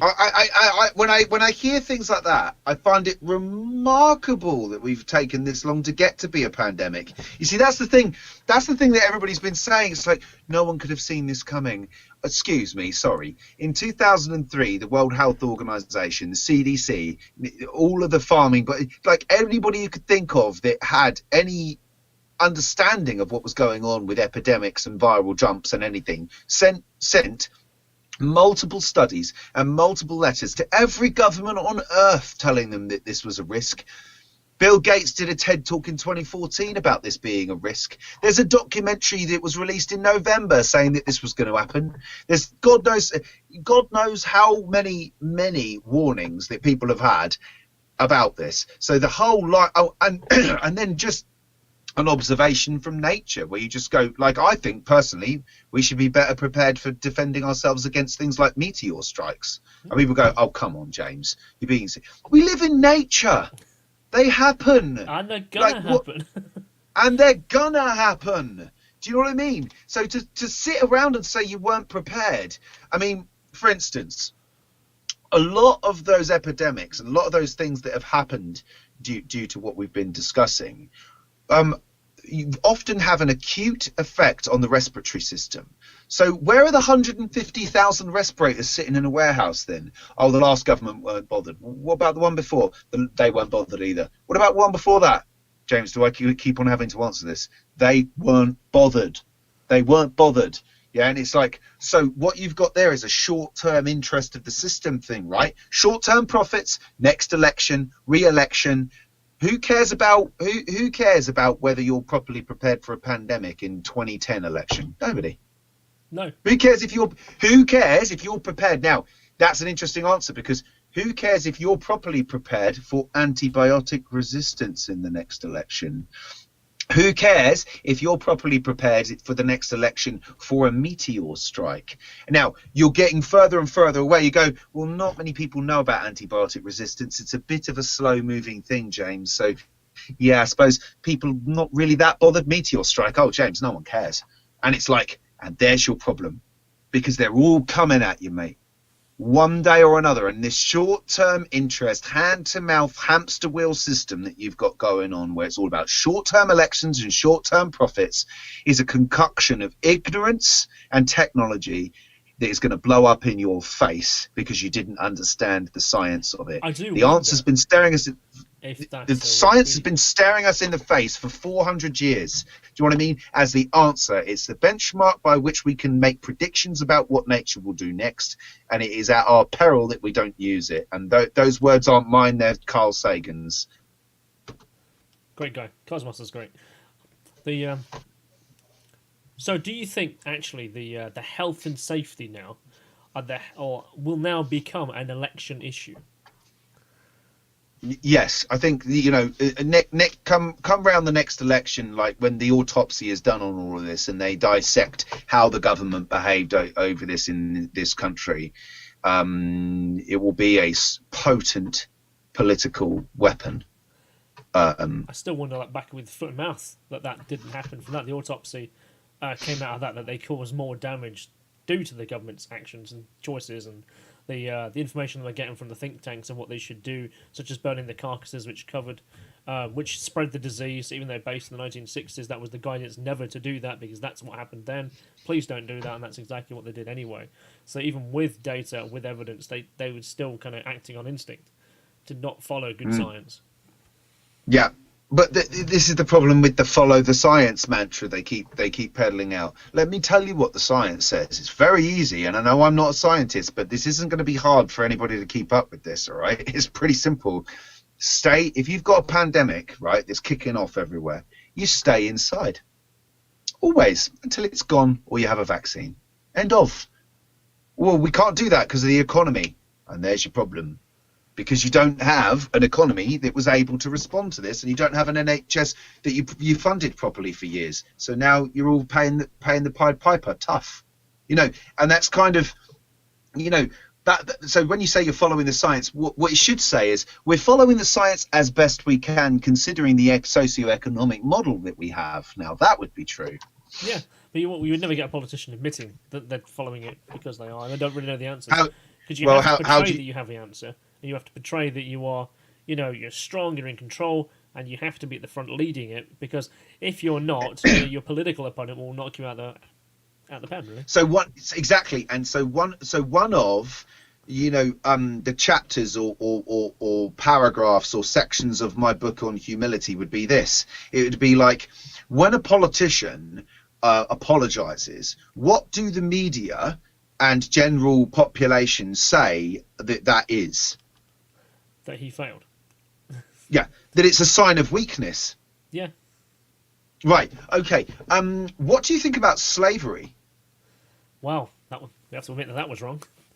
Still goes on. But boom, mic drop. What did you just do? Yeah. You just admitted that something you did in the past was wrong.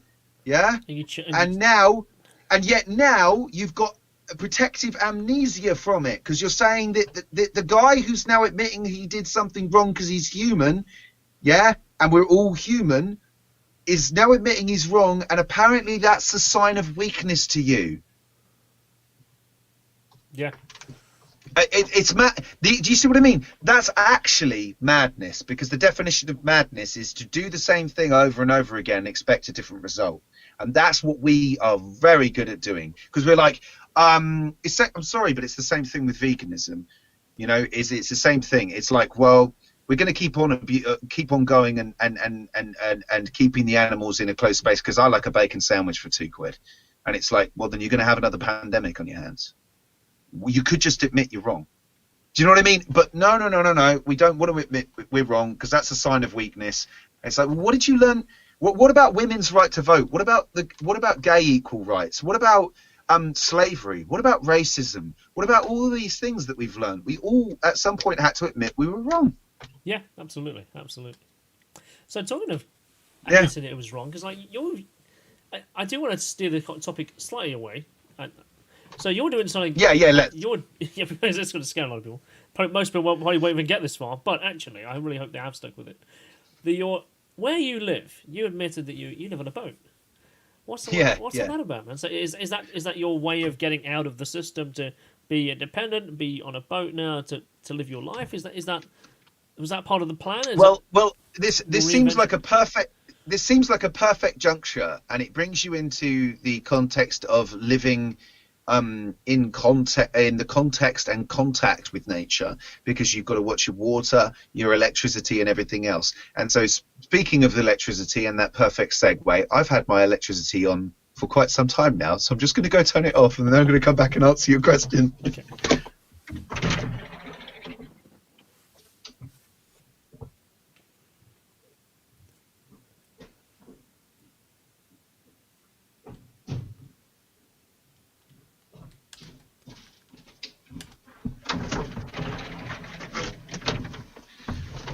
Yeah.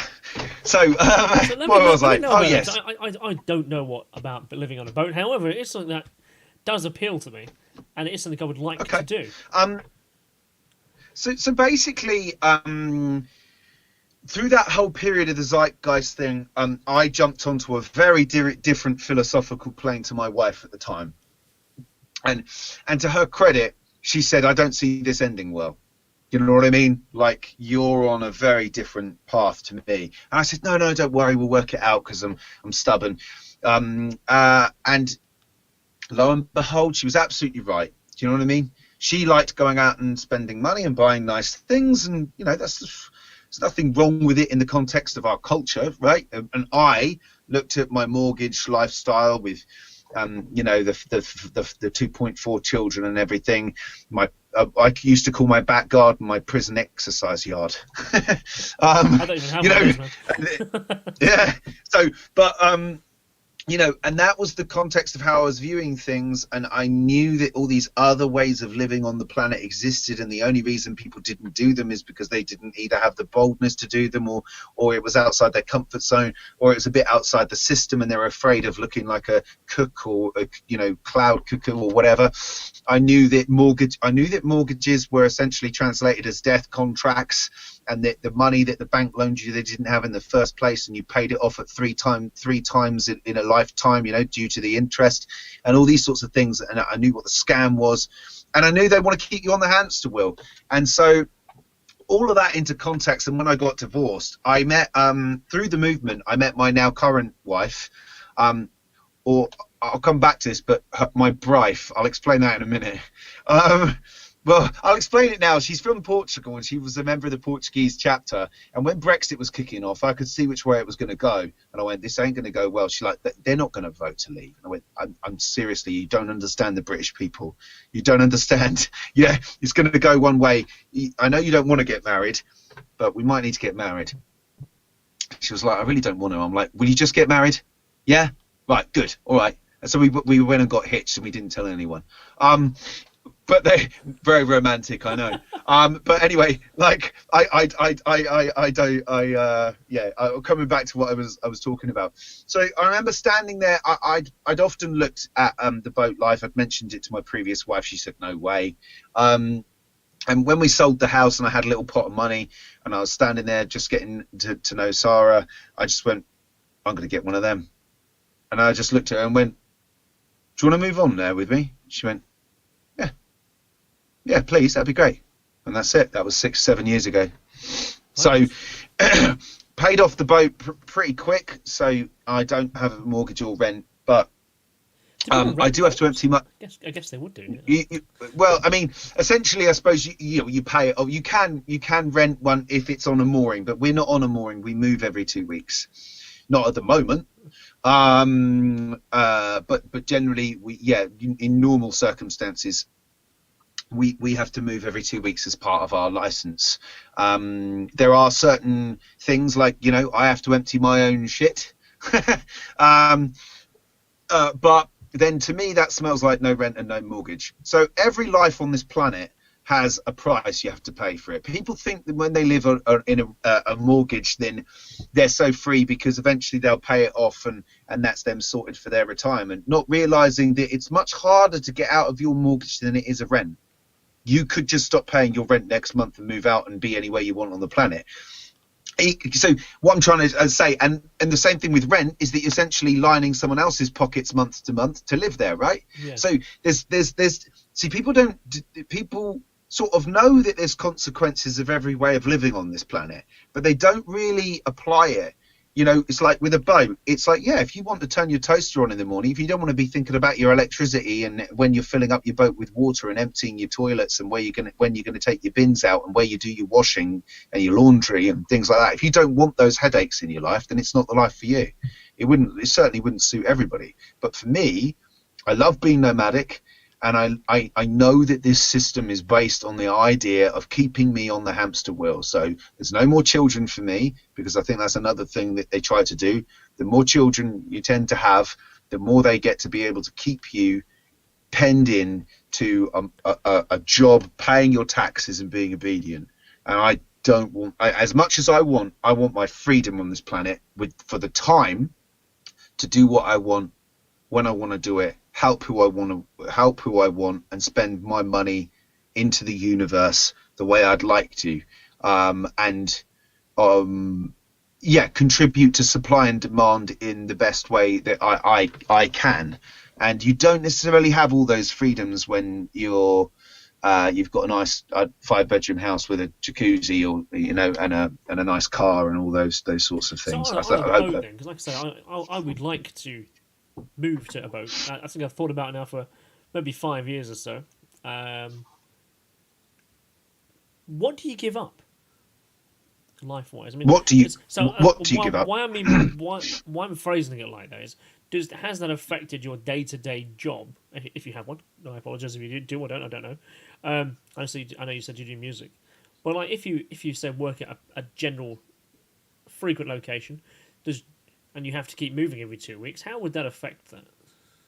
Yeah, actually, there's an interesting little story for this, because I think fear always plays a part in every human being's transition in life, and I'd like to explain that with the final sort of nail in the coffin, if you will, of me making the decision that I would move on to a boat, because it happened in a really interesting way.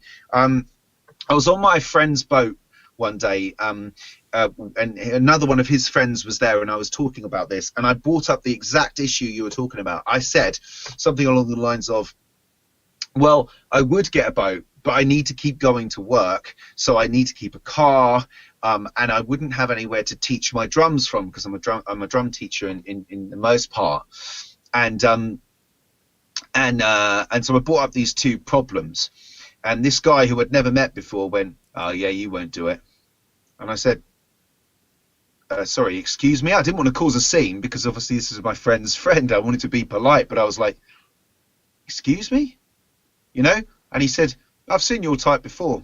You say this is the life you want, but you're not willing to actually work out the problem and get over it, are you, mate?" And I thought, you're lucky I don't smack you. You know what I mean? I thought, you're a cheeky so-and-so, aren't you? Anyway, I sort of tried to laugh it off and everything. And then I said, well, what do you mean? And he went, I'll tell you what, I'll solve the first problem for you if you agree that you're going to be a big boy and solve the one after that. And I thought, oh, you're getting right on my wick, you are.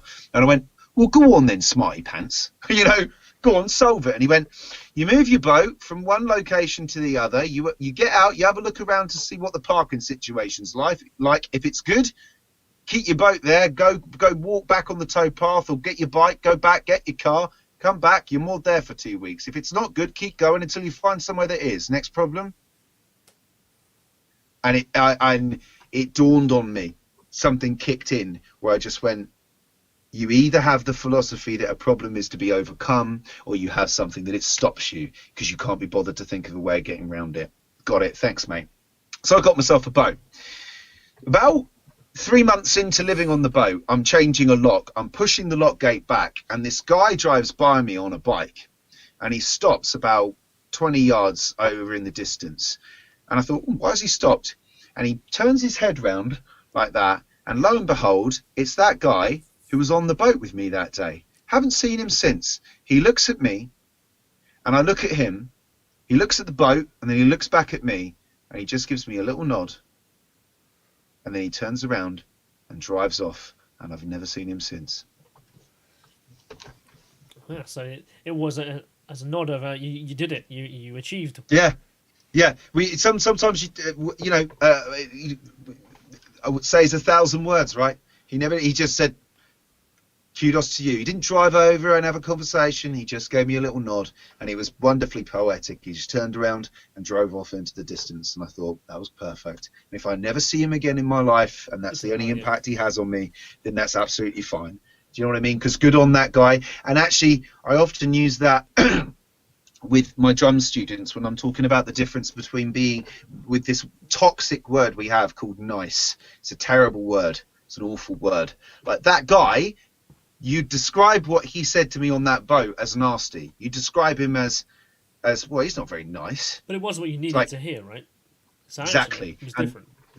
Exactly, and that's what I'm interested in. Is that now, especially during this coronavirus thing, I've been releasing some videos that have really got up some people's noses, and I've just slowly I've come of age. I've realised that you're all going to be dead soon. It doesn't matter.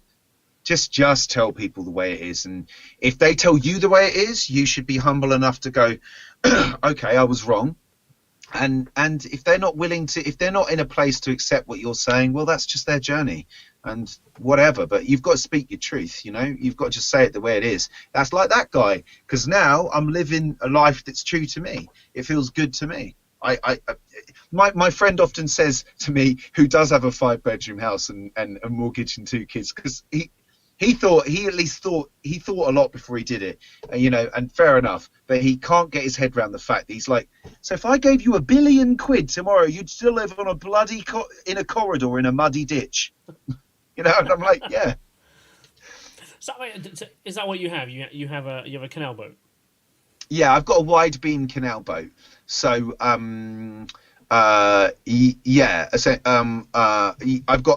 wide beam canal boat, so it's wider than the normal ones, basically. I saw some custom ones that I guess were repurposed canal boats, and there's some that are built as houses on the river, some that are kind of like fixer-uppers, and they obviously come at varying prices, and obviously the work that goes into maintaining them and doing them up to make them as a livable location.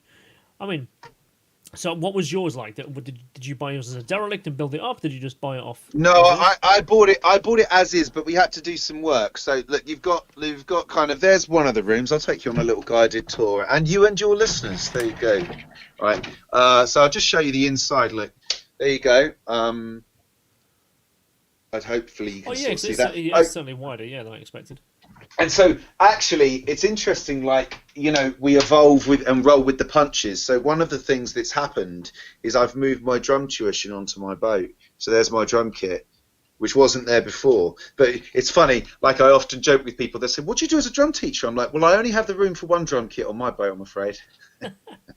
So how wide is that? That's about, what, maybe 8 feet wide? Yeah, you're looking at, so like if you look at me there, like my arms out, and I'm still half an arm's length away from each side. So it's 10 foot across, but that gives you a sort of better impression of it.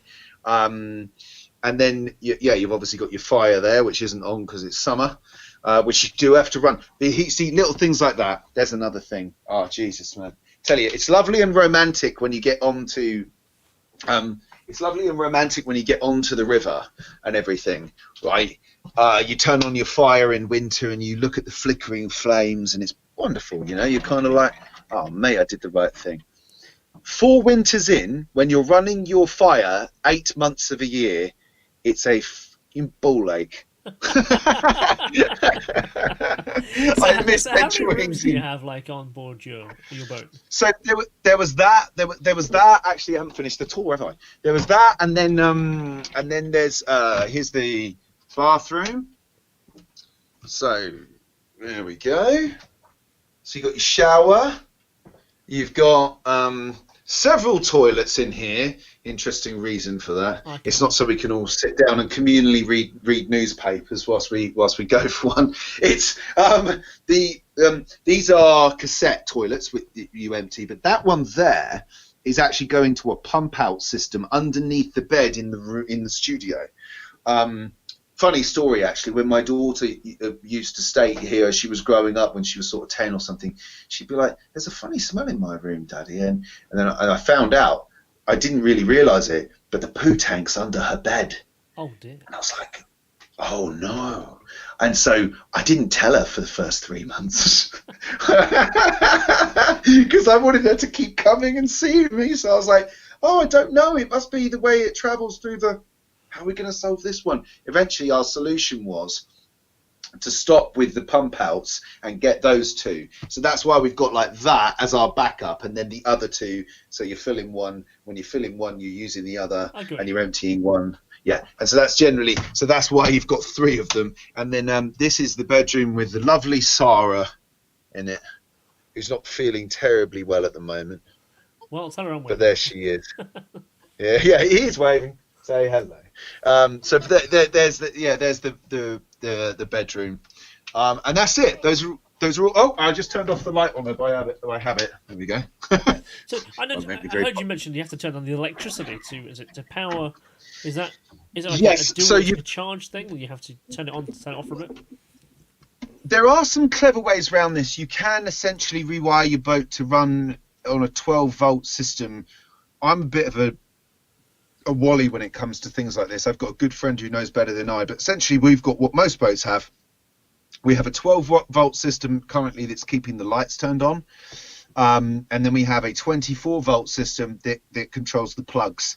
So the through an inverter. So the laptop basically was dying of battery, so I had it all plugged in and ready to roll, but I had to go turn the power on in order to give the batteries some more juice. But you don't want to run your batteries when there's no. We've got solar panels on the roof that we put onto this boat when we came on here. If you're going to be out on the cut, you have to have solar panels, and they keep the batteries topped up, but it's a bit naughty to turn on your inverter at night without the boat on. That's sort of a bit of a no-no. Okay. But you can do it every once and again, which is what I did. But eventually you sort of keep your eye on it and you go, don't like keeping the batteries on, need to go turn them off because otherwise they just don't last as long. No, I suppose. Little things as well. Yeah. Little things as well. Like in winter, one thing we did this winter, first winter we've done it, but it's a pretty decent trick, is we turn off the fridge and we have a cool box that we keep outside and we bring it in to cook. And when the food's cooled down, put it in containers, put it back in the cool box and keep our food outside the front door. Oh, so isn't there a risk generally of getting burgled? How is that? Because that does play on my mind a bit. Because I guess with a house, you've got a lockable front door. With a boat, you've got basically a plywood door. Yeah, I mean, you've got the unexpected nature of this life. Okay, this is the other thing, is if you don't want any. See, people say it's a carefree life and there's no stress and hassle. That's not entirely true. Okay, you do get some tow rags occasionally, down here, and you get little adventures. There's so many stories to mention, but just one of them would be when we first moved on. We came back to our boat and found it to be in the middle of the canal. I couldn't work it out. Tried jumping over a neighbour's fence and flinging myself onto the boat Spider-Man style from a tree. That didn't work. We came along and unmoored it and went fuck it. Well, the finish to the story. Eventually, basically, after many different methods. Let's just cut the long story short. Many different ways of trying to do this. It was about 2 a.m, and Sarah said, "You're going swimming, mate." So I was like, "Oh God!" So I got in that canal. Not something I'd recommend. Got over to the boat, and lo and behold, found the ropes had been cut. Oh. So I'm actually quite pleased I didn't come home to find them doing it, because I wouldn't have been like, oh, you're cutting my ropes? Well, you have a knife, so I better just stand back and wait while you do it. That's not the kind of person I am. So I'm just quite pleased I wasn't there when they did it. But, case in point, Sunday morning last year, when I had a broken rib and I was looking forward to going and seeing Jamiroquai that evening, I'm just getting my coffee on the go. It's about 8:30 in the morning. And suddenly, bash, the window inside my boat smashes inside into the boat all over the front room. And I'm like, holy, So I open the door, and there's 3 sort of, must have been teenagers standing there laughing. So I said, "Why are you jolly rotters?" I didn't quite say that. It's something slightly more fruity. And proceeded to get my shoes on in my pajamas with my broken rib and chase after them with a fire shovel. I'm not particularly proud of it, and I'm very pleased I didn't catch up with them. But I did. I think I might have put the fear of God into them, which is either going to make them want to do it more because it was so much fun, or make them think twice about it. But yeah, I mean, most of the time it's fine, but you've got all sorts of characters down here, man. You've got the amount of characters who live on this canal is because it's a way of life where you've had to have thought outside the box at some point, right, about the universe and the world and the way it works. You don't end up on a boat with a normal story. That just doesn't happen. Everybody's got a tale to tell. It's like where I work, everyone's a character there, so I can only imagine what it was like on the river. Mate, I mean, you go from everything from one of the guys who we met when we came on had 2 boats, right? One of them he lived on with his son, who came to visit sometimes, because most people on the canal are divorced. It's what you do with the divorce money, right? There's definitely an economic play in this way of life. With his 4 dogs, and on his other boat was his 11 birds of prey. So he had 11 birds of prey on that boat. But he's one of the best. There's a name for it, isn't there? He's one of the best birds of prey dudes. Bird trainer in the UK. He used to go over to the Grove and train all the eagles of the rich, like, oil sheikhs from Dubai, who used to go over there and everything, and he used to train their birds for them, essentially. Like, so he was obviously a right character. The guy, you get people with addiction problems and some serious issues. Like the guy next door, bless him. We moved here. Well, we moved away from a very random kind of alcoholic guy he was harmless enough, but he was doing our nut because he was knocking on the boat every day asking if he could borrow like things and various things, and we were like, oh, that's the beauty of the canal though, you can move on if you don't like your neighbours. So we're like, right, we've got to get water, let's just move. So we move next to this guy again. He's good in his heart, he's a nice enough guy, but unfortunately he's laughing almost 6 hours a day at the clouds. Oh man, what is that guy saying? What is that guy on? LSD or something? He's not well. He's been on some hard drugs before, he said to me, and that's when I clocked. When I first met him, he was laughing, and I was like, "Oh, what's the joke?" And he just carried on laughing. And I was like, Then he stopped, and I was like, "Oh, that's a bit odd." And then we went inside, and he was laughing, and you're like, "Oh, okay." Do you know what I mean? It's like, oh, poor guy. So I tried to go out there and I have a chat with him just to keep him company, because he's on that boat by himself, essentially, because I don't think he fits in anywhere. Like, he was telling me his story, and he's been moved on from place to place and kicked out of here and kicked out of there, and you just think, and essentially his family has got a boat and they've stuck him on there because it's the only place he can be, So, yeah. Oh, it's unfortunate, but I mean, in answer to, I suppose, in a roundabout way, it depends on your personal circumstances. My personal circumstances in life weren't in a place where I could have moved my family onto this boat. Do you know what I mean? That I had to change, and I had to be actually forced for it to change, if I'm honest. And so I it's another little thing, right? That whenever any two people break up, it's always the person who does the breaking up who's the bad guy. Yeah. No. But no happy marriage ever ends in divorce, mate. Do you know what I mean? Someone in that picture wasn't happy. So for me, I couldn't see the wood for the trees, but thank God that my ex-wife could, because it landed me in the right life, and she knew it was the wrong life for me. I don't think she did it for me. She broke up with me for her because she didn't want to be with me, and that's absolutely fine. And I'm just every day at some point I try and be grateful. Yeah, be grateful, be humble. Yeah.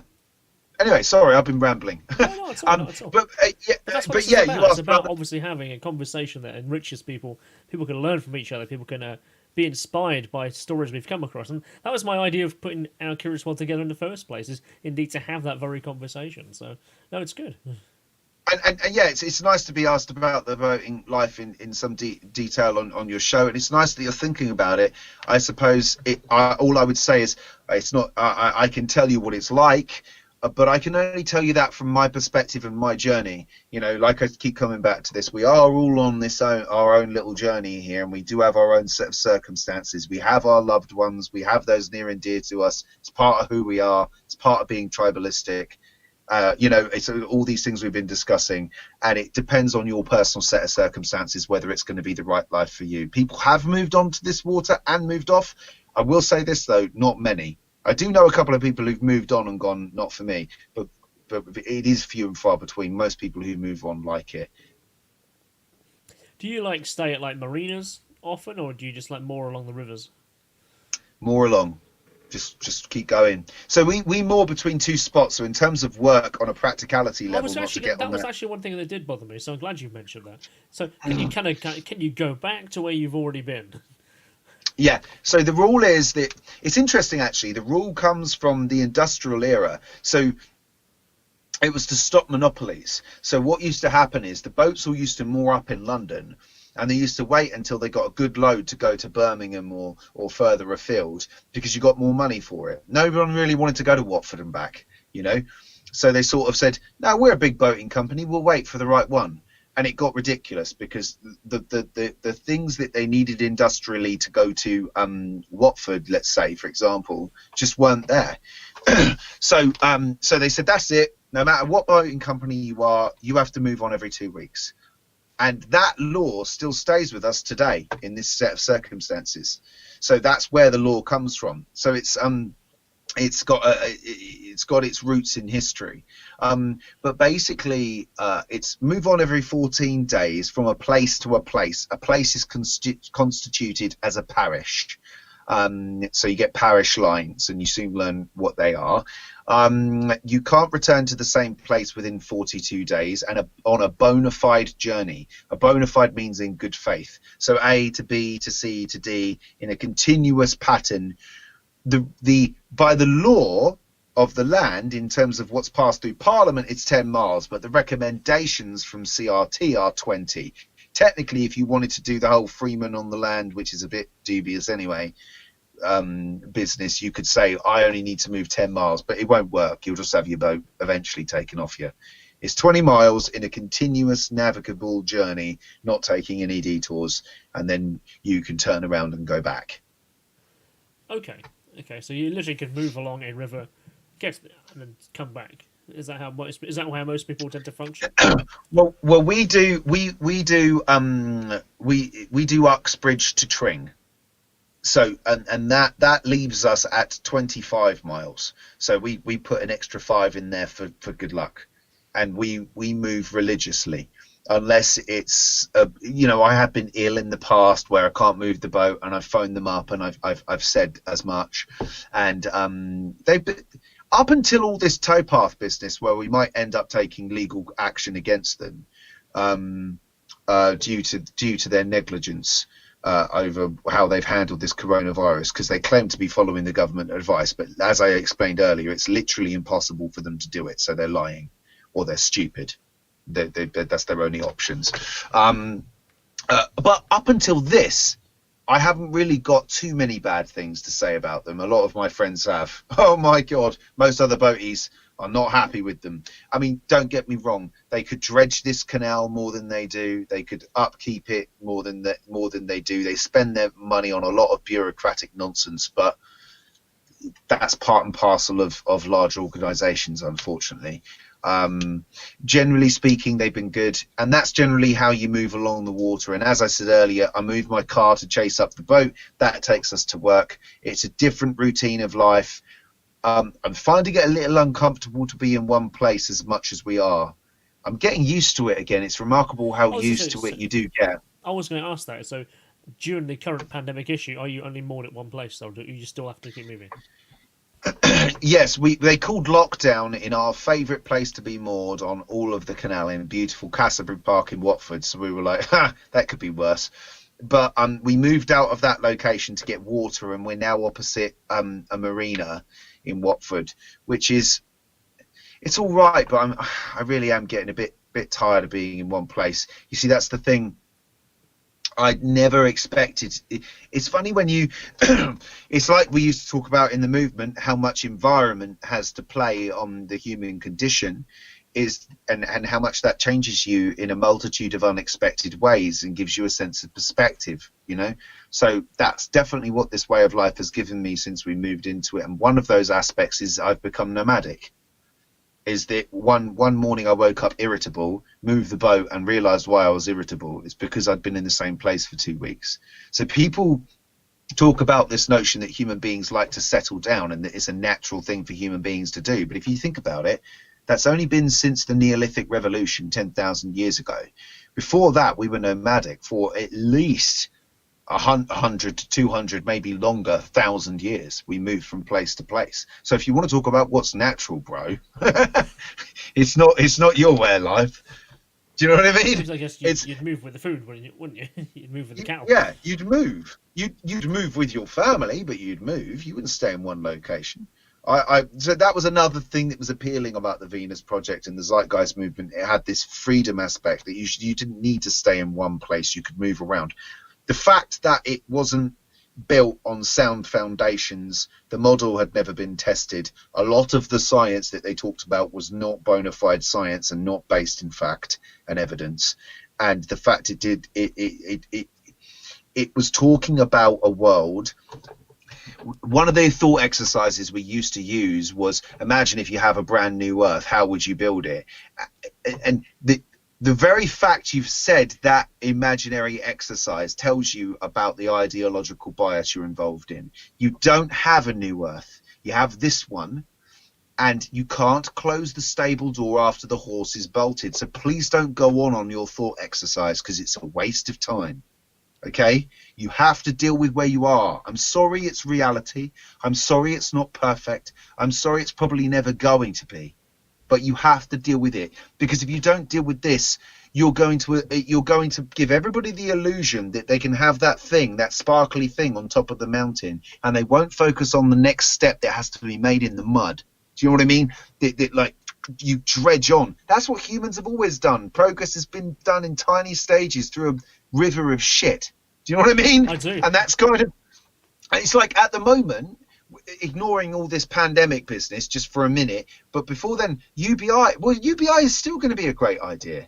UBI has shown some very promising results. It's a next step in the human journey. People shouldn't have to worry about food on their table, a roof over their head, healthcare, and education. They should have access to these things.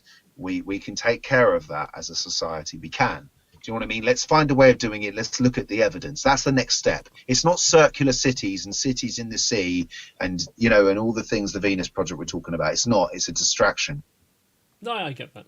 I still would like to think that some of those ideas are, you know, practical in many ways. I mean, Fresco was undoubtedly an amazing man. His philosophies, the speeches he gives, and a lot of the insights he gives are brilliant and well worth people checking out. I don't want to denounce them, but that kernel seed of the kind of what I'm talking about. They're getting lost in you will have heard this in the movement. There was a dangerous thing that was in there that people used to say.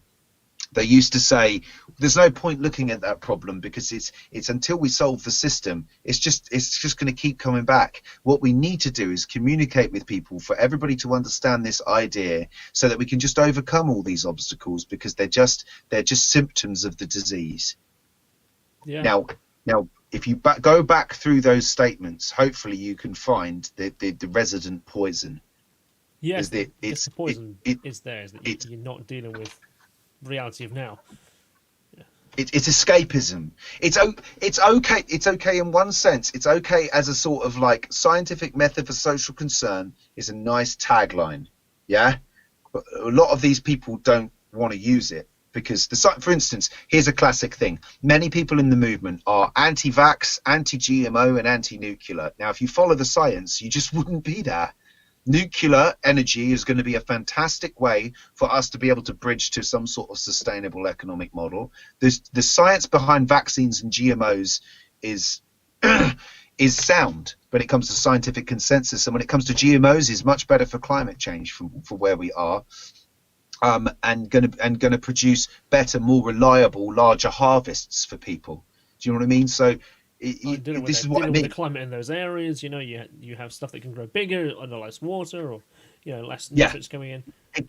Exactly, but you know what? All of that goes against the general ideological disposition of being anti-establishment, and so most people in the movement say they follow the science, but they don't. And that's where it all crumbles and falls apart. And that is because that's where ideology crumbles and falls apart. It's a nice idea to say, what we should be shooting for is a world where politics becomes less relevant and evidence becomes more relevant, because evidence based on the scientific method is the best method we have come as a species for knowing how to gauge reality, make predictions, and take the next meaningful step into the future. That's fine. It's a nice vision. Once you've got the vision, let go of it and focus on the next step, because that's what you have to do. No, that's good. That's how we should be moving forward as a society. And I've actually just looked at the clock. We've been looking for around 2:22. Well, yeah, that was a bit of an epic one, but that's an epic place to kind of leave that, I think. And I think I felt that when I said it. I thought maybe that's probably the note we might leave it on, because I think that's a comfortable one and a positive one is that, I definitely say to your listeners, they're probably already of this mindset, but follow the truth, wherever it leads, no matter how uncomfortable it makes you feel, it's and as long as you're doing it with the right motives in your heart, that we should all, as far as I'm concerned, the only name of the game is reducing suffering. If you've ever experienced severe suffering in your life and pain and heart and hurt in your life of any sort, you wouldn't want anybody else to go through it. And there's ways that demonstrable ways we can decrease that, and ways we can increase it. We should all be trying to look as much as we can to decrease.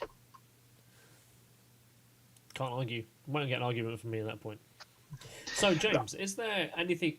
So, I don't know if you have a website currently. If you do, how can people get in contact with you and the kind of things that you talk about, the projects that you're involved with today? If they just want to come and for now, it's probably just come and touch base with me on Facebook. It's James Phillips.